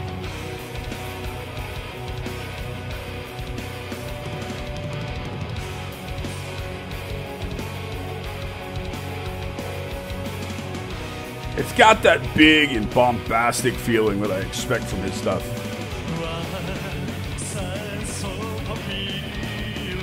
If you're a power metal fan, this is gonna be familiar.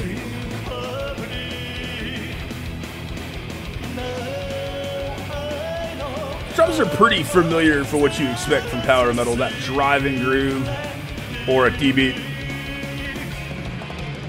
Good fills though. I like the way that changed.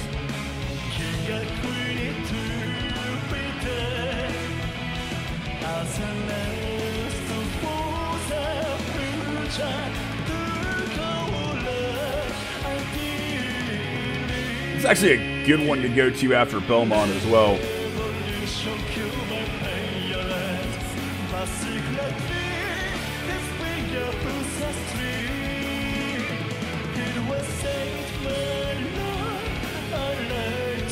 I like that little bit of falsetto that he dropped in there. And I like that whoever did it did pop the translations in.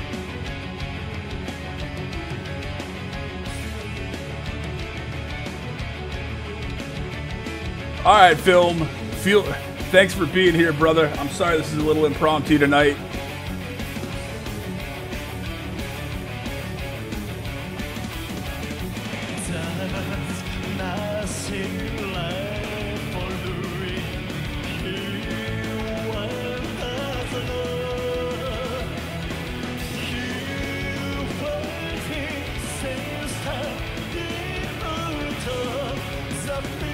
Just a really strong, driving power metal groove. I like that how they change up the riff about midway through the verse.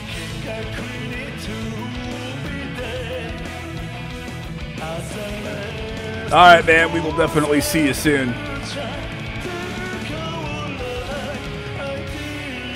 Drummer's got a great penchant for where he's placing his fills. He keeps it. A lot of times I feel like power metal drummers stay in that box, but he really keeps it busy enough to keep my attention.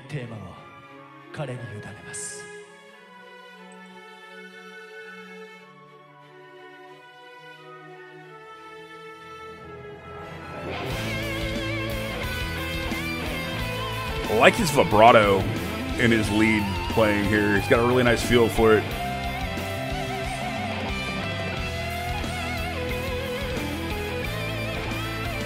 Looks like a 2016 John Petrucci Music Man sig.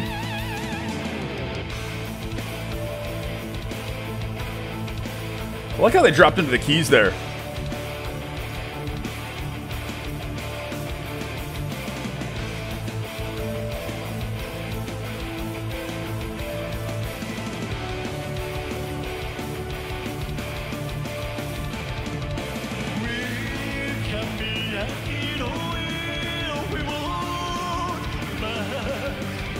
I agree, Camillo's still kind of grasping English. Though, so is Rookie, if we're being honest.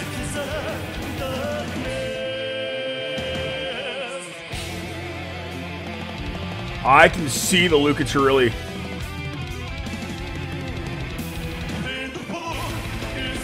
Normally, he sings in Japanese.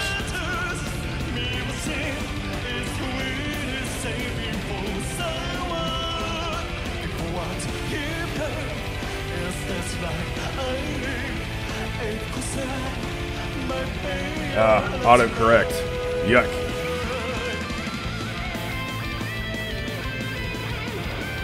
Didn't realize we were going to need a lead from the other guitar player. Cool.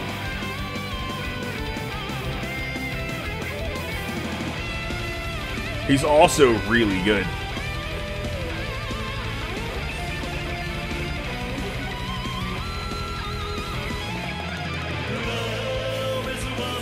At the same time, you can really tell that he wants to capture the Jupiter/Versailles blueprint of having two really talented guitar players that can handle both rhythms and leads.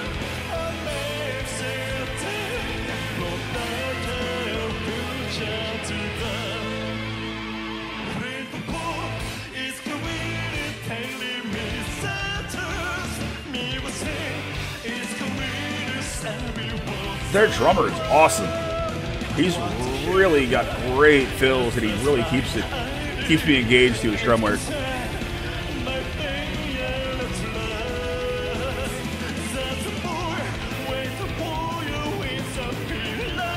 Quite possibly. You hear a lot of these Japanese players, and they pull influence from other players. Luca, who's definitely influenced by guys like Ingve.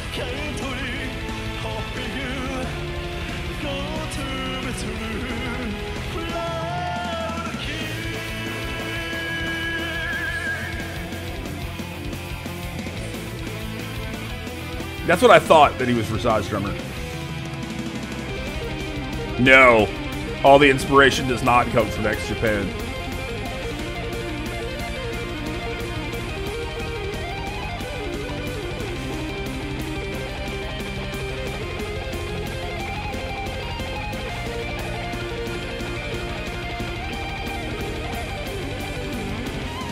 X Japan were never a big bombastic symphonic metal band.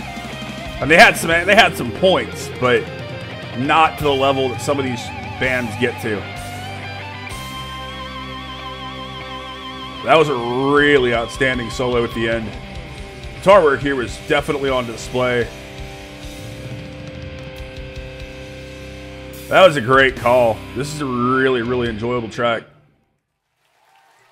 Though I gotta be honest, I actually wouldn't have minded it in Japanese and just using the English subtitles, but that was awesome. I remember the first time I did Versailles, I think it was Undead Master. And I kind of wasn't well versed enough in VK and made the rookie mistake of thinking that Hizaki was a chick. I think the first rule of thumb with Visual K is when in doubt in VK, if you think it's a chick, it's probably a guy.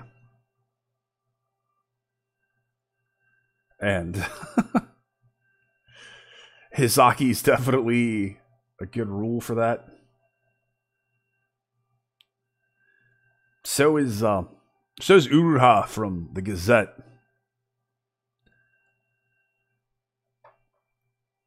And there's definitely some others that are on the, oh my goodness, you look like a chick side of things.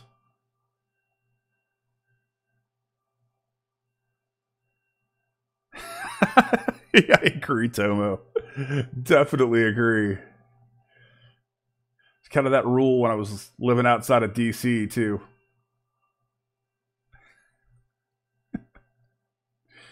Yes, Dominic, I agree. It really is. You get people that are new to VK. And, yep, Shinya is another one. I agree. The thing is normally outside of press shots, I don't see enough of Shinya.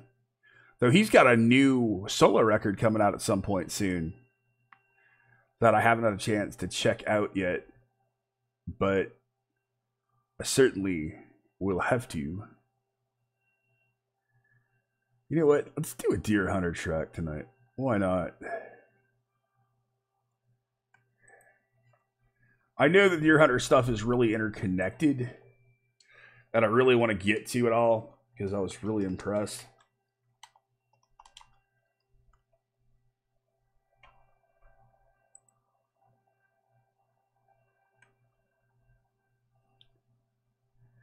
So, do some Deer Hunter. A lot of people have really been, a lot of the Coheed fans have really been adamant about them. And I've been really impressed with the one track I've heard. It was one of those things that kind of, at first, I didn't know if I was going to like it, but I wound up liking it.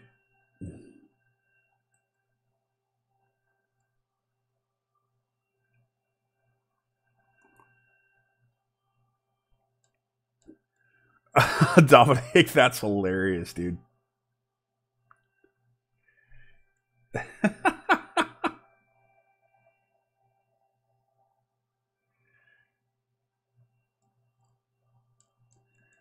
Yeah, I'm sure a lot of casual listeners that haven't really been experienced or exposed to a lot of VK have made that mistake. So we're going to get into Deer Hunter and the Tank. Hopefully this won't spoil a ton for me. So eventually I'm going to do all the records in order. I've really liked the experience of doing the Coheed stuff album by album from start to finish. That's been amazing. It's been a great journey. And I want to start doing that more on the channel, is finding bands that I have not heard, which is really difficult because I've heard so much over the years, but I'm finding out more and more there's so much that I've missed, and just going through them on the channel with you guys. It's been so much fun to do. So, the Deer Hunter, the Tank. Here we go. Oh, that's beautiful. Love the string piece to open this up. I like the fact these guys incorporate so many elements. Primal Fear, of course. Ralph Sheepers. I think I've done a Primal Fear track on the channel. No, I have not done the new Sue track yet. I think it just came out a couple days ago.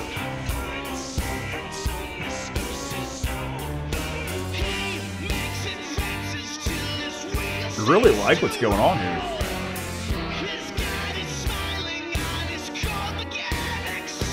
I like that cynical, pessimistic delivery of the vocals here. I like how that snare changed the tempo too. Really big vocal layering.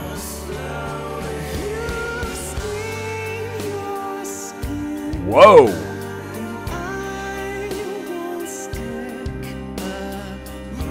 That's such a shift into this beautiful vocal. Very smooth and buttery.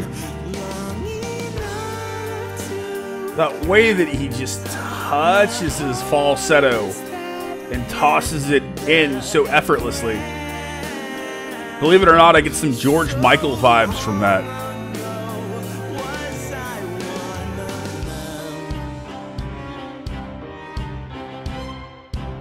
Really like how the strings are driving this line.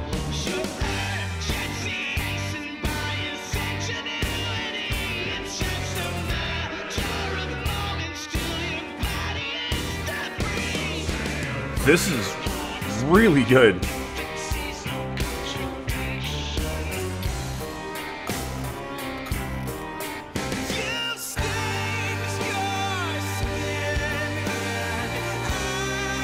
Wow.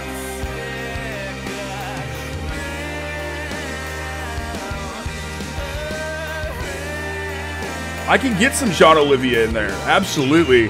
And the more aggressive breaks in his voice, I can certainly hear the Jean. That's a good comparison.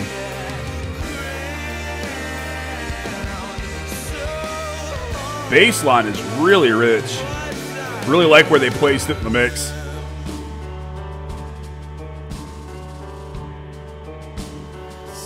That snare passage, I like how they've got the chains loose, so you've got that rattle to it.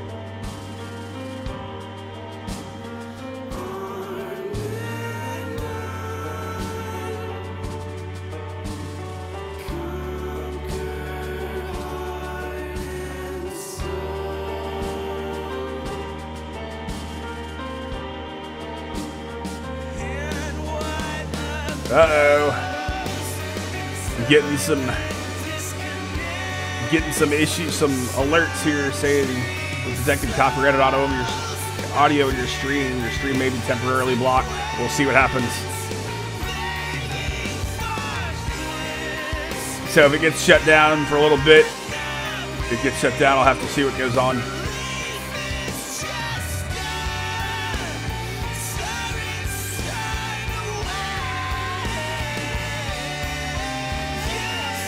You and me both, Knight. You and me both.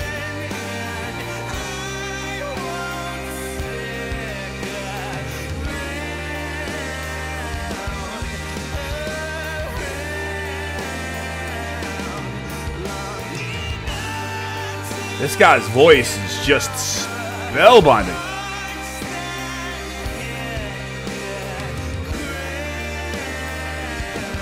He's so good.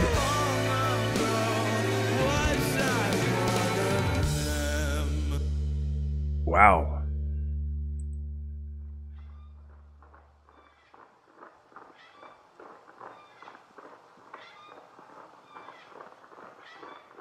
I like that squeaking door or squeaking wind vane sample that they're tossing in. They build their concepts so well. Man, that is outstanding. And now it makes me really anxious to get to that third record, which means I've got to get through 1 and 2 first. But that was awesome. Yeah, squeaky swing could be a squeaky wind vane or something. My great-grandmother has a very old farm that had similar squeaky sound, like to wind vanes and stuff, or a squeaky door. But really like the way they added that in to build into the next track.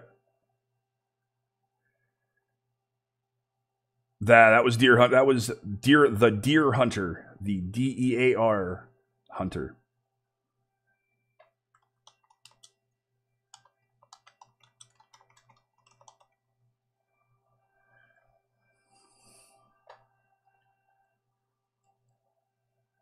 Which is a nice play on words. I really like the way they did that, actually.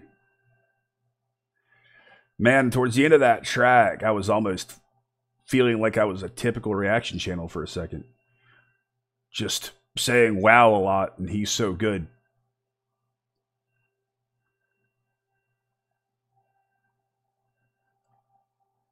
But I was just really, really blown away.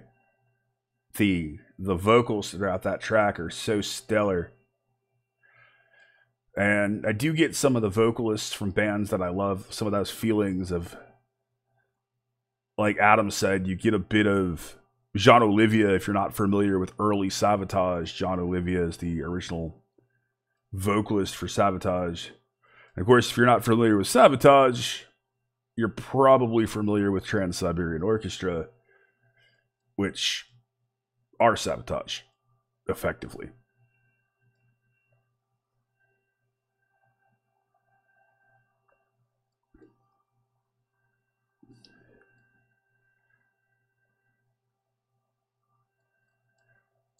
Yes, Jean Olivia is the original vocalist for the band Savatage. He left for a couple of records.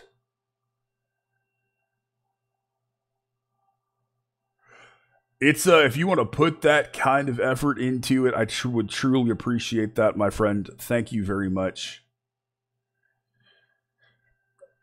That's something that you guys absolutely spoil me with. You can find me on Facebook. My Facebook link should be in the description of most of my videos. It should also be on the main page.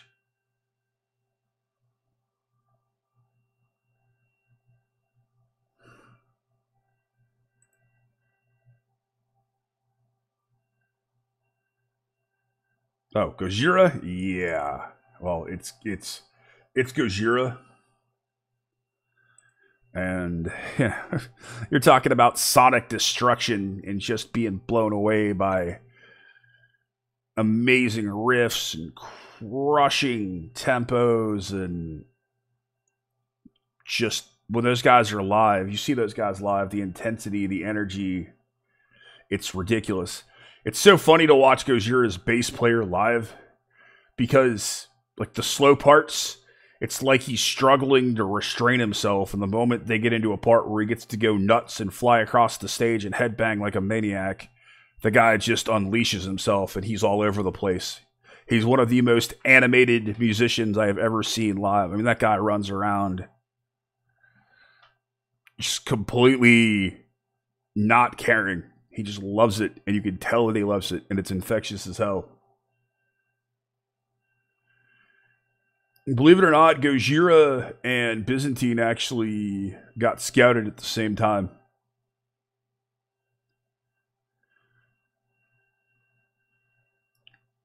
Gojira are a band. I've done some videos. I did a bunch of videos from them early on last year. Back when my mic sucked and I didn't know if this channel was actually going to work or not.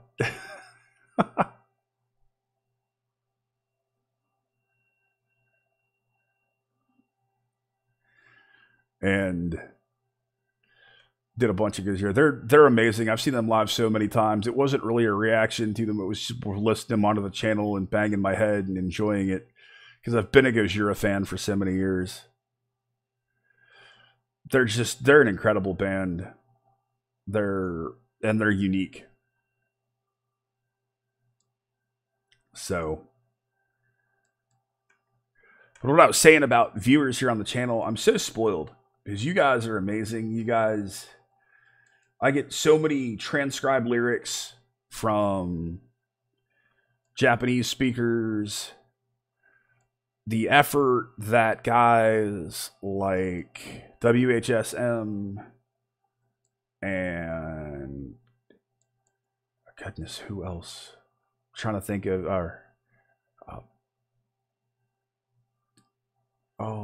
Yao Mei and Nadia and some of those people put into actually translating lyrics from, it's just incredible. And I'm so spoiled by that. Like all the Muck records, all the translations that I get from those are done by WHSM himself, and he really adds a lot of insight. When I did Theatrical Roses by Evergrey last March, and I do videos that he does, I've actually got a playlist for Yao Mei coming up here shortly. He does some amazing translations as well. Oh, Mario's a beast. That guy looks like he's never phased. He'll be playing through an entire set, just going balls out, playing incredibly technical passages, and he looks like he never gets tired. Mario is like the Energizer Bunny. He's just got an endless well of energy to draw from when he plays. He's so incredible. Favorite drummers? Man, that's a good question. A guy that's not playing much anymore because he's been doing the Howard Stern show for the past 14 and a half years now. A guy named Richard Christie, who started playing for Death. He played on the Sound of Perseverance record. Rich is just an absolutely monstrous player.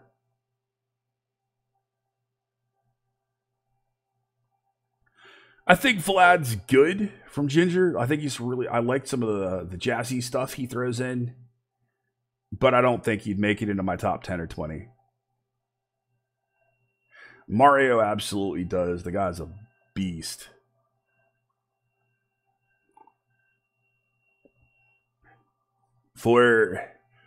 If I'm talking about like utterly ridiculous technical drummers that are just utter machines, then I'd be remiss not to mention Lord Marco, because Lord Marco's just the guy's a human drum machine.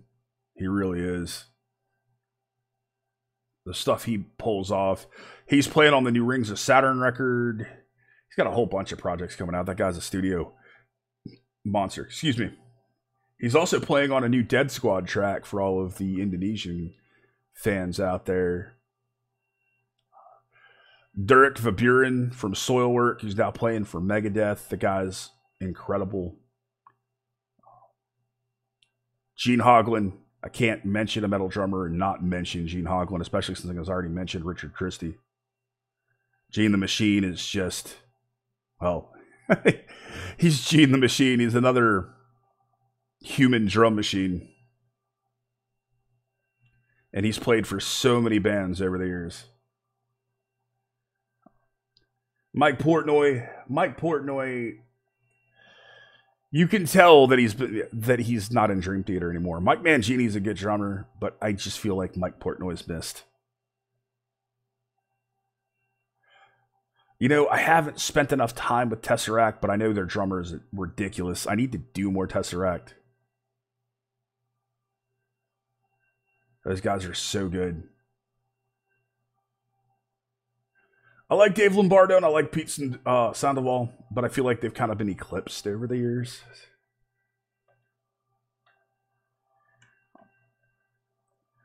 Drummer that doesn't get a lot of love because not a lot of people know who they are is a guy named Brett Duncan. He plays for the Canadian progressive death metal band Divinity, and he is nuts. It's the stuff he plays and the stuff that band plays is ridiculous. You want a progressive death metal track that'll blow you away.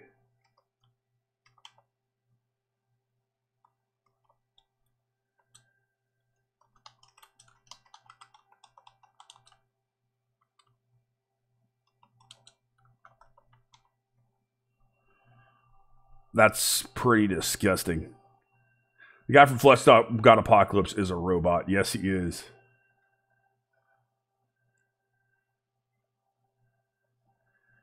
All right, Tess wanted me to do something she's wanted me to do for a while. What was it?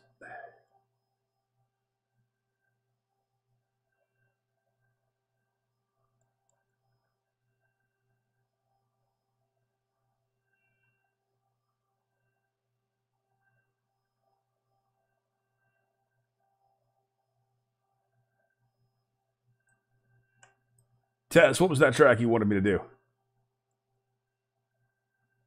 I might go a little bit longer here. Probably another 20 or 30 minutes. We've already been going on for over 2 hours. I'll tell you what.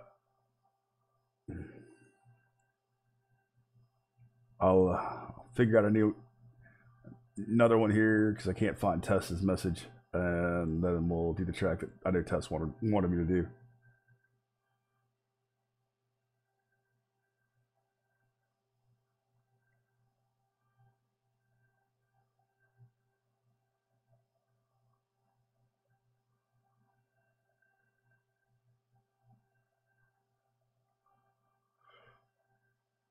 I'm looking through for links here, trying to figure out the next thing that got linked. It's just a little easier that way.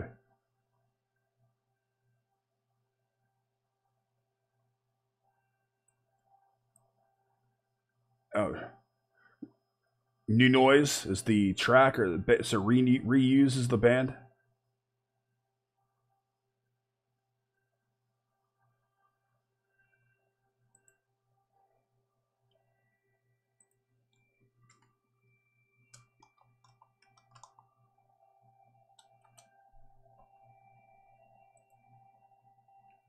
New Noise. All right.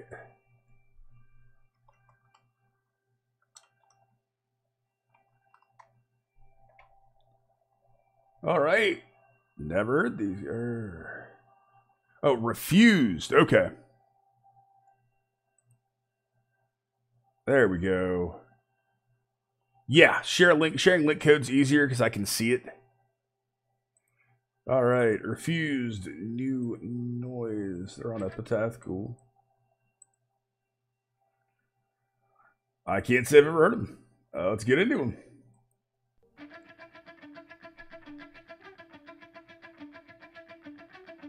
And if I don't like it, we'll just blame it on the fact that Will's a former squid. I like the opening riff for it.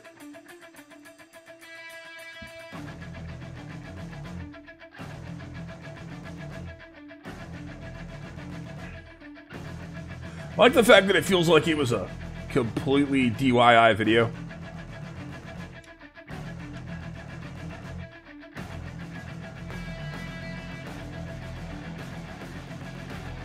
I like the way it's building.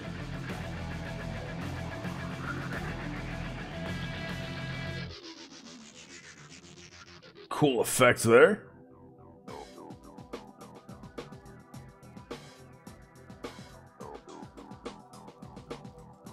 All right.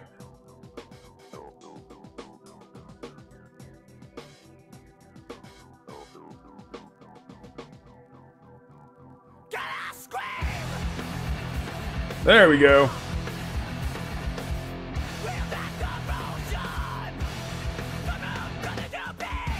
Oh, it's all right, Dominic. It's just easier that way. That way I can see what the video is, and I'm not working through text. It's just easier to find it on the fly.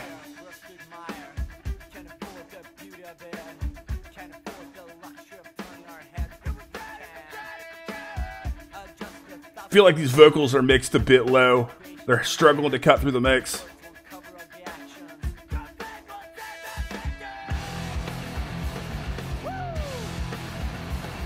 It's a good riff. Feels very screamo-ish.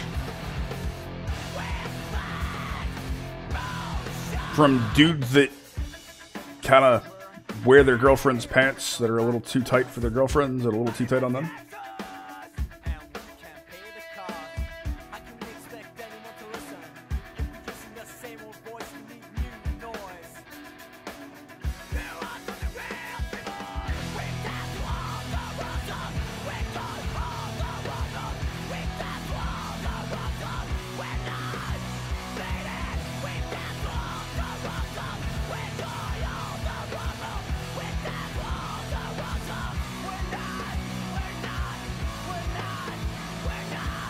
Having trouble getting through the aggressive vocal.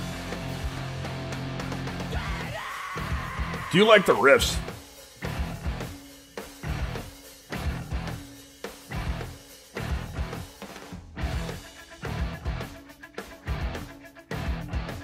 I mean, you were starting to get emo and screamo bands in the late 90s.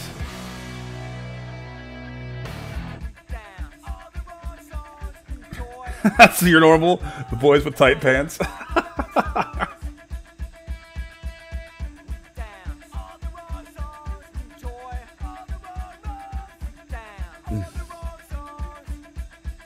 Yeah, the vocals are mixed really low.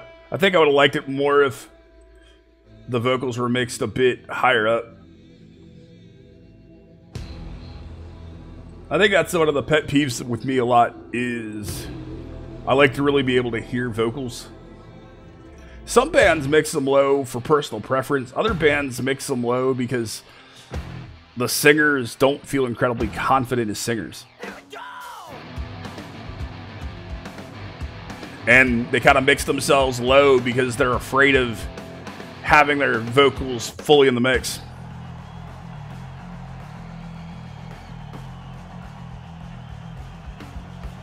Interesting.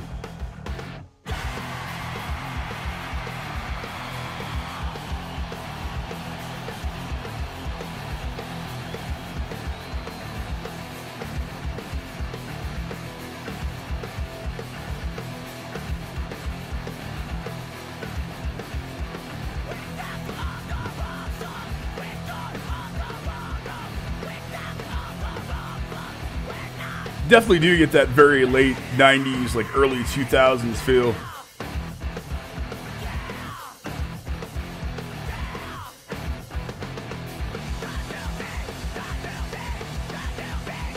Good energy in the video, good energy in the track.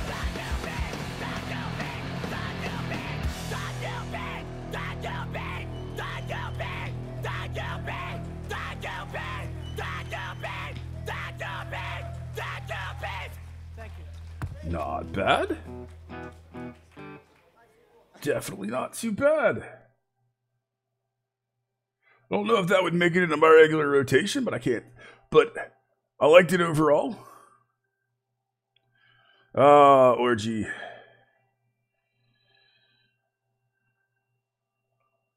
Orgy definitely had their moments. I had a chance to see them live a couple of times. They were actually pretty good. I think one of the worst bands I've ever seen live was Gravity Kills. Those guys sucked. You rarely ever hear me say that. You rarely ever hear me say a band sucks, but those guys were just so bad live. The first time I saw them, they got on stage and their biggest hit was being played on the PA. They didn't even play it live. They got on stage to it. Yeah, they're just I don't think a whole lot of people have heard me say that. I think somebody, because I rarely ever do, but they were just a band that was so bad live.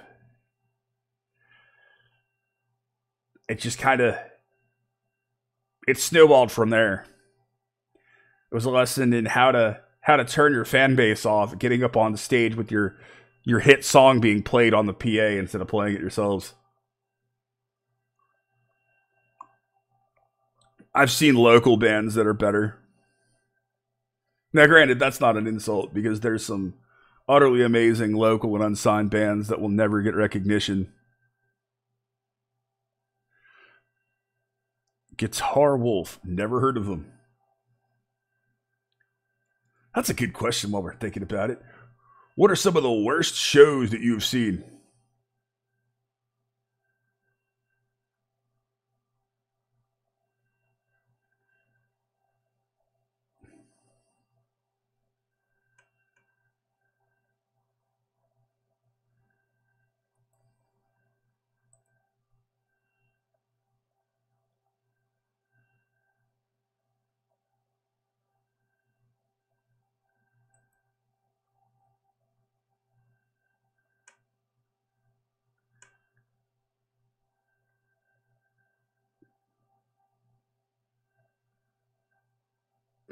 I'm not going to do the Galnerius track or the Sue track with Fuki because I want to do that on the channel on standalone. Definitely want to get some clicks for that one, I'm not going to lie. Let's see what Robert has in store for us here.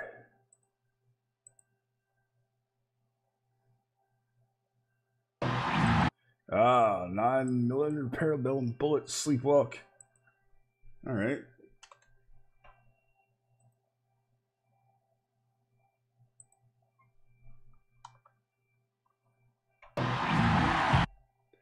Getting Alive. Not familiar with these guys. I'm sure you'll fill me in here in the comments. Band is 9mm Parabellum Bullet. And the track is Sleepwalk. You're gonna name yourself after a cartridge. Better be on the aggressive side. Cool, I like that. Post-punk feeling here. Even though I hate the term post-punk or post anything. Really like the accent work by your guitar player.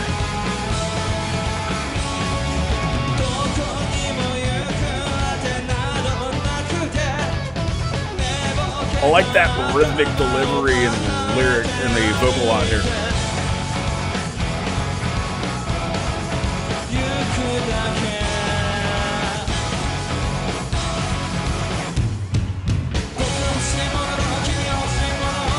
That's a really cool groove.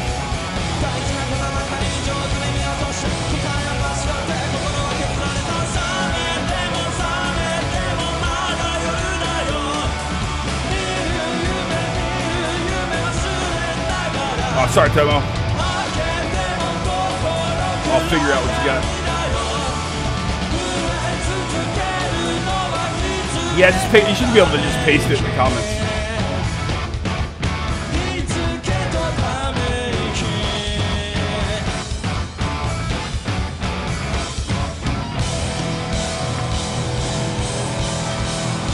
Wow. Oh, they finished up? Yep. They're like, all right, we're going to get a minute and 37 seconds. They're going to stop. Good, thank you very much. We love you. Good way to play with the crowd, though.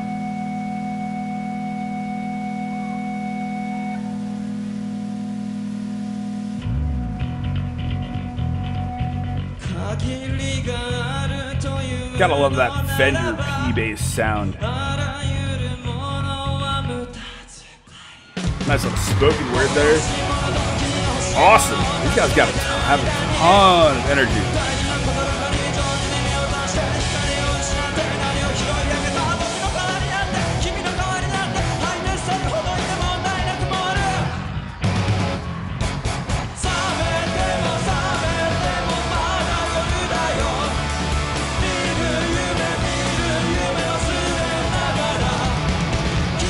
Such a cool fill there.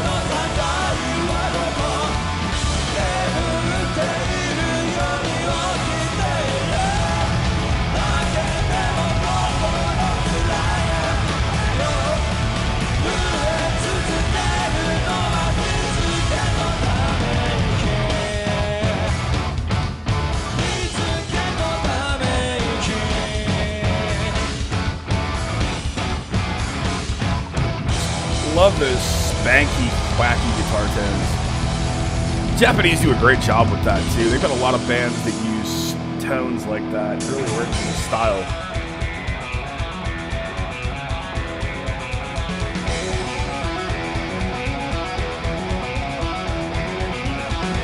Look at that 70s feel there. I didn't expect that to come in. I like how they're kind of mixing these prog influences in. All right. That had a great swing to it. Dominic said it was almost dancey. I agree with that. It did have a really nice like bounce and swing and movement. They did a great job playing with the crowd. Really dug it. That was really, really good. Test the dogs are good. My poor boy Sam, though, the dog park that I have in my apartment complex has a trash can behind a tree, and he watched Luna, my female, my original girl that I got when I moved down here. He watched her. He's seen her a bit try to navigate the trash can and dive through it when they're playing chase, and he tried to emulate it, and he clocked his nose. So now he has a little scar about midway up his nose where he clocked his nose.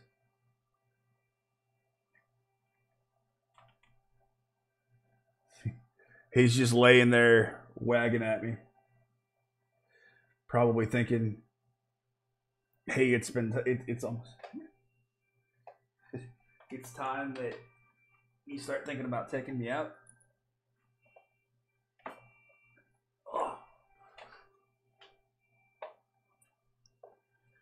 There's my boy. Here, look. No. You're not going to face the camera. This is Sam. This is my male. I got him in September. Actually used some of those lovely Patreon funds to help with his adoption paperwork. He is a sweetheart, and his story breaks my heart because I saw on the place I adopted him from's Facebook page that he was due to be humanely euthanized. Humanely euthanized. And I brought Luna up there because Luna was missing having companionship. A couple of her friends had moved away. And they interacted well. They got along really well. And they say, he's actually due to get euthanized tomorrow. So he was going to get put down the very next morning if somebody didn't take him. The poor guy had been in this shelter for over 6 months. 183 days. To put that in perspective in Brett language and Baldman language here, my first combat deployment to Afghanistan, in '02 was shorter than that poor guy had been to the shelter. And he was an owner surrender. So I'm so glad that I was able to get him. He's such a sweet guy. And I'm so glad that I was able to give him his forever home, because he certainly deserves it. Do one or two more here. We've been going for almost 2.5 hours. And I think I might go out to karaoke for a little bit, because why not?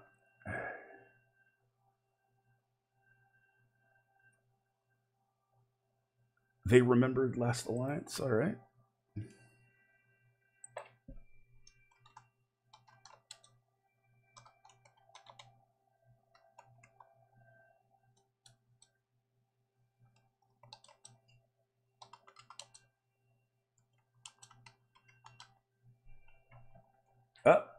They're both coming in.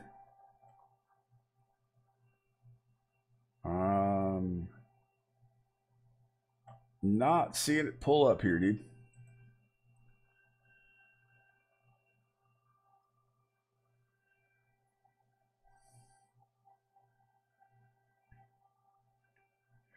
That's awesome, Dominic. So funny. Tobo, I'm not seeing that track pop up here. Oh, you don't have to thank me for my service, man. I loved every bit of it. I would have done more if my body wouldn't have started breaking down on me. But I did as much as I could. I still wish I could have done at least one more, but I have to settle with 3.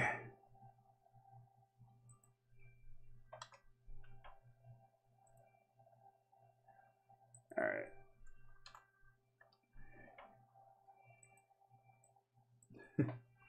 This might be the last one, because my princess has now come into the room here, and I'm going to guess that it's been, I took him out right before I started streaming, so it's been a little over 2.5 hours, and these two were so spoiled and so impatient. So we'll do this. We'll do one more, and then we'll call it a night.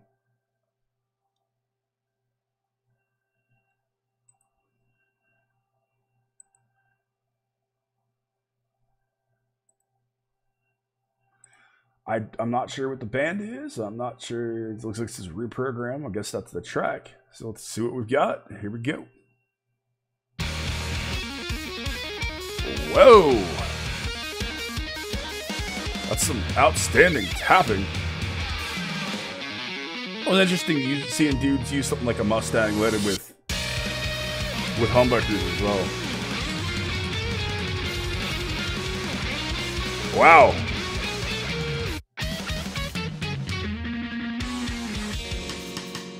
Actually, is that humbucker or is that P90s?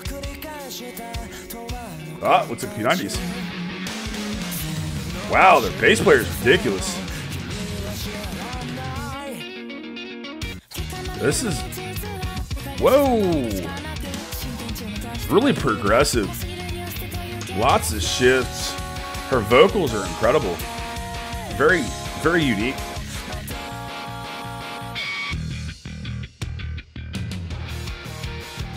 Why I've never heard these guys before, I don't know. But these guys are awesome.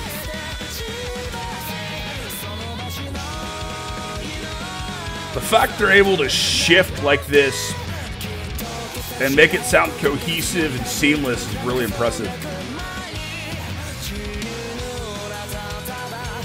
Great little groove.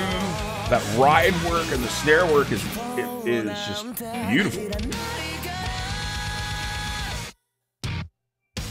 Whoa.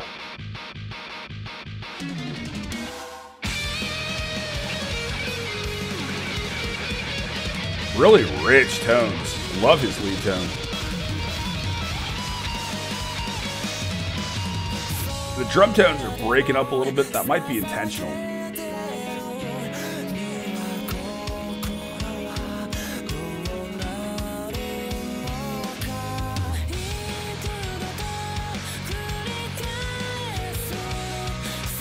This dual vocal approach is really impressive.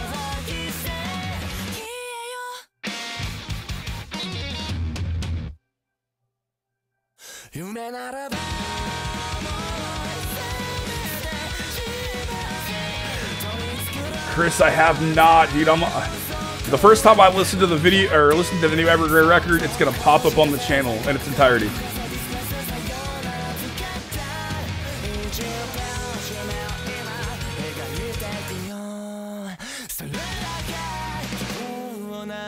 Wow, there's some really jarring transitions, but they make it work.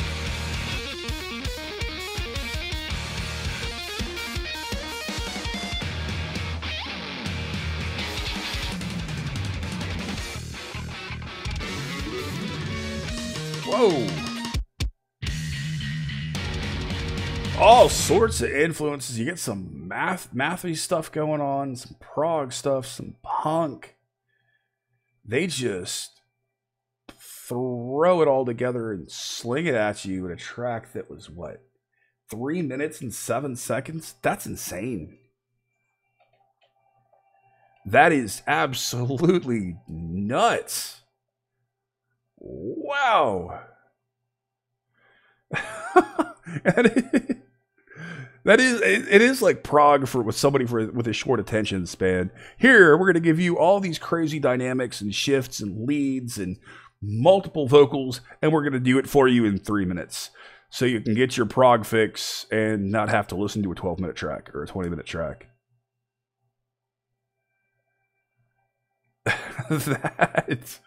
What was the band?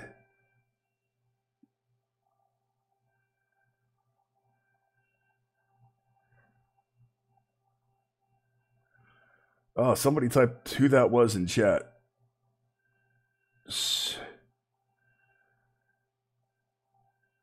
Soko Naru. Wow. I'm gonna have to do some more of them. They're ridiculous.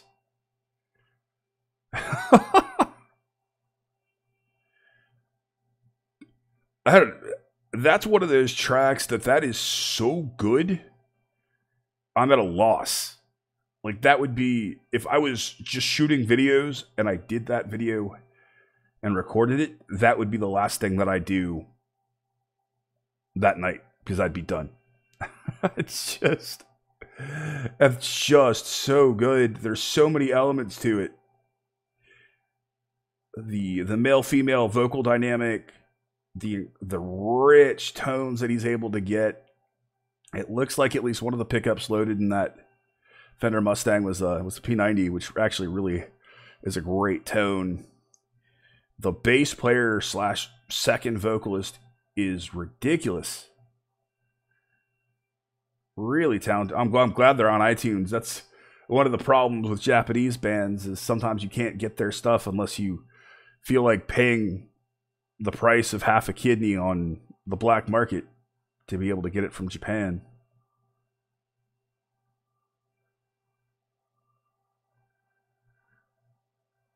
Yeah, I'm glad I didn't do this as a first track too.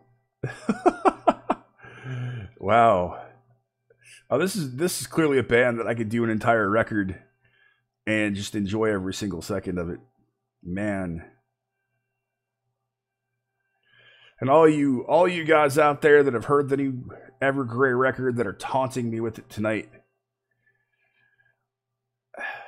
Normally, I would just stop what I'm doing, or carve out time in the evening, go outside, crack a beer, fire up a good cigar, and listen to the record. But I want to do it on the channel. I want to take that journey for you guys. So no cigar for this one. But man, I'm looking forward to it. I know it's going to be an amazing record. Granted, I haven't heard the new Soilwork yet either, which also came out this month, and I'm a huge Soilwork fan. This channel has taught me patience. It really has. The Coheed fans are all, when are you going to do the next Coheed record? Like, when are you going to do Colors? Which I've had sitting on iTunes since October. When are you going to do Vaxis? which I've had sitting in iTunes since October. I got a bunch of requests for the new Architects records, which I also have a copy of. It's so hard to not just immediately go and listen to a record these days, because I want to do content. I want to try to get a little bit more love for these bands out there, especially the underrated and unknown band, because they so deserve it. But I want to wait. I want to be able to. It seems like a lot of you guys really like the full album stuff here on the channel, and I enjoy that, because that's how I listen to a record the first time I hear it, as I listen to it in its entirety, because I think you get a better feel for the record than just hearing a track. And I'll listen to a record several times, and I'll just kind of let the tracks stand out. And it might take me 7 or 8 listens to really have tracks grasp me. Like with Insulated World by Duran Gray, there's tracks that didn't click with me until like the 20th listen. And of course, I still haven't done my full actual review on it yet, and I really want to. But tracks like Aka and Values of Madness did not stand out at first. It took me several listens to get into it. And doing the full album stuff's just been awesome. I feel like I overreached last year when I did March Madness. So I might not try to do 31 albums in 31 days this time, because the allergies kicked my butt so bad last March. I'm hoping the surgery I had in August helps fix that this year. But I think I'm going to call it. I think I'm going to wind it down. That's such a great track that I don't know if I'm going to be able to hear another track tonight. After that was just so ridiculously good. And that's a ton of firepower for 3 minutes and 7 seconds. Nice, Robert. Weezer did a great job with the covers that I've heard. Lachlan, hey man, I'm just going to wrap up, brother. I'm sorry, but the stream will be up so people can watch it.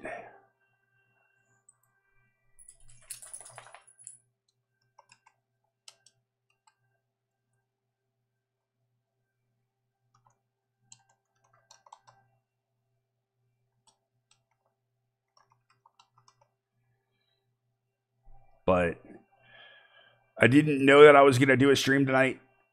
It was just kind of impromptu. Normally I do them around 7. Felt good enough to do it. So I figured out, why not? We'll do it. Done a bunch of tracks tonight. It's been really good. Just finished up with, I'm going to butcher this name here, Sokinaru. And they were ridiculous. But, oh, thanks, man. I appreciate that, Lachlan. I really do. I know you guys are amazing, and I love doing content for you guys, man. 700 plus videos at this point, tons of full albums. If I had to add up all the full records I've done, I swear it's probably close to 100. I'm not sure what the exact number is, but I learned Sokinaru, Naru. Okay, cool. Definitely do more of these. These streams seem to be really well received, and they tend to get, it seems to get pretty good review numbers afterwards. So, oh, I'm afraid to do Jupiter's record. I don't know if that's going to get blocked. If it does, it'll just go up on BitChute like a lot of stuff does that I can't do. Japanese labels are weird. They haven't adapted with the times yet. But yeah, I've butchered a lot of languages doing videos for the channel. Butchered Portuguese, I butchered Japanese, I butchered Chinese. I've butchered Indonesian bands' names and Bangladeshi bands' names and lots of them. butchered. Well, you Brazilians speak Portuguese. It's just more of a sing-song version of Portuguese. I've probably butchered at least one Russian name. I do know that I need to get to the new They'd Be Under Arms video. There's so much content I need to do. I think about it. I think about it every day and go, man, I'm gonna get my head above water. And once I get my head above water with content, there's always going to be something else.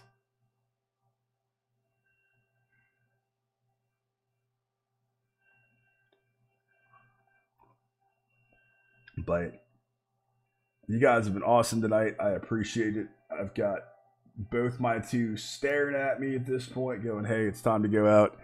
And I'm watching my buddy's dog tonight, for the next couple of nights.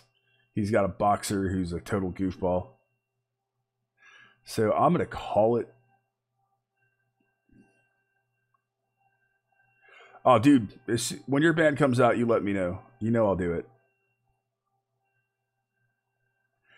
If I didn't get to something tonight, let me know. I'll make sure to I'll try to squeeze that stuff in first next week.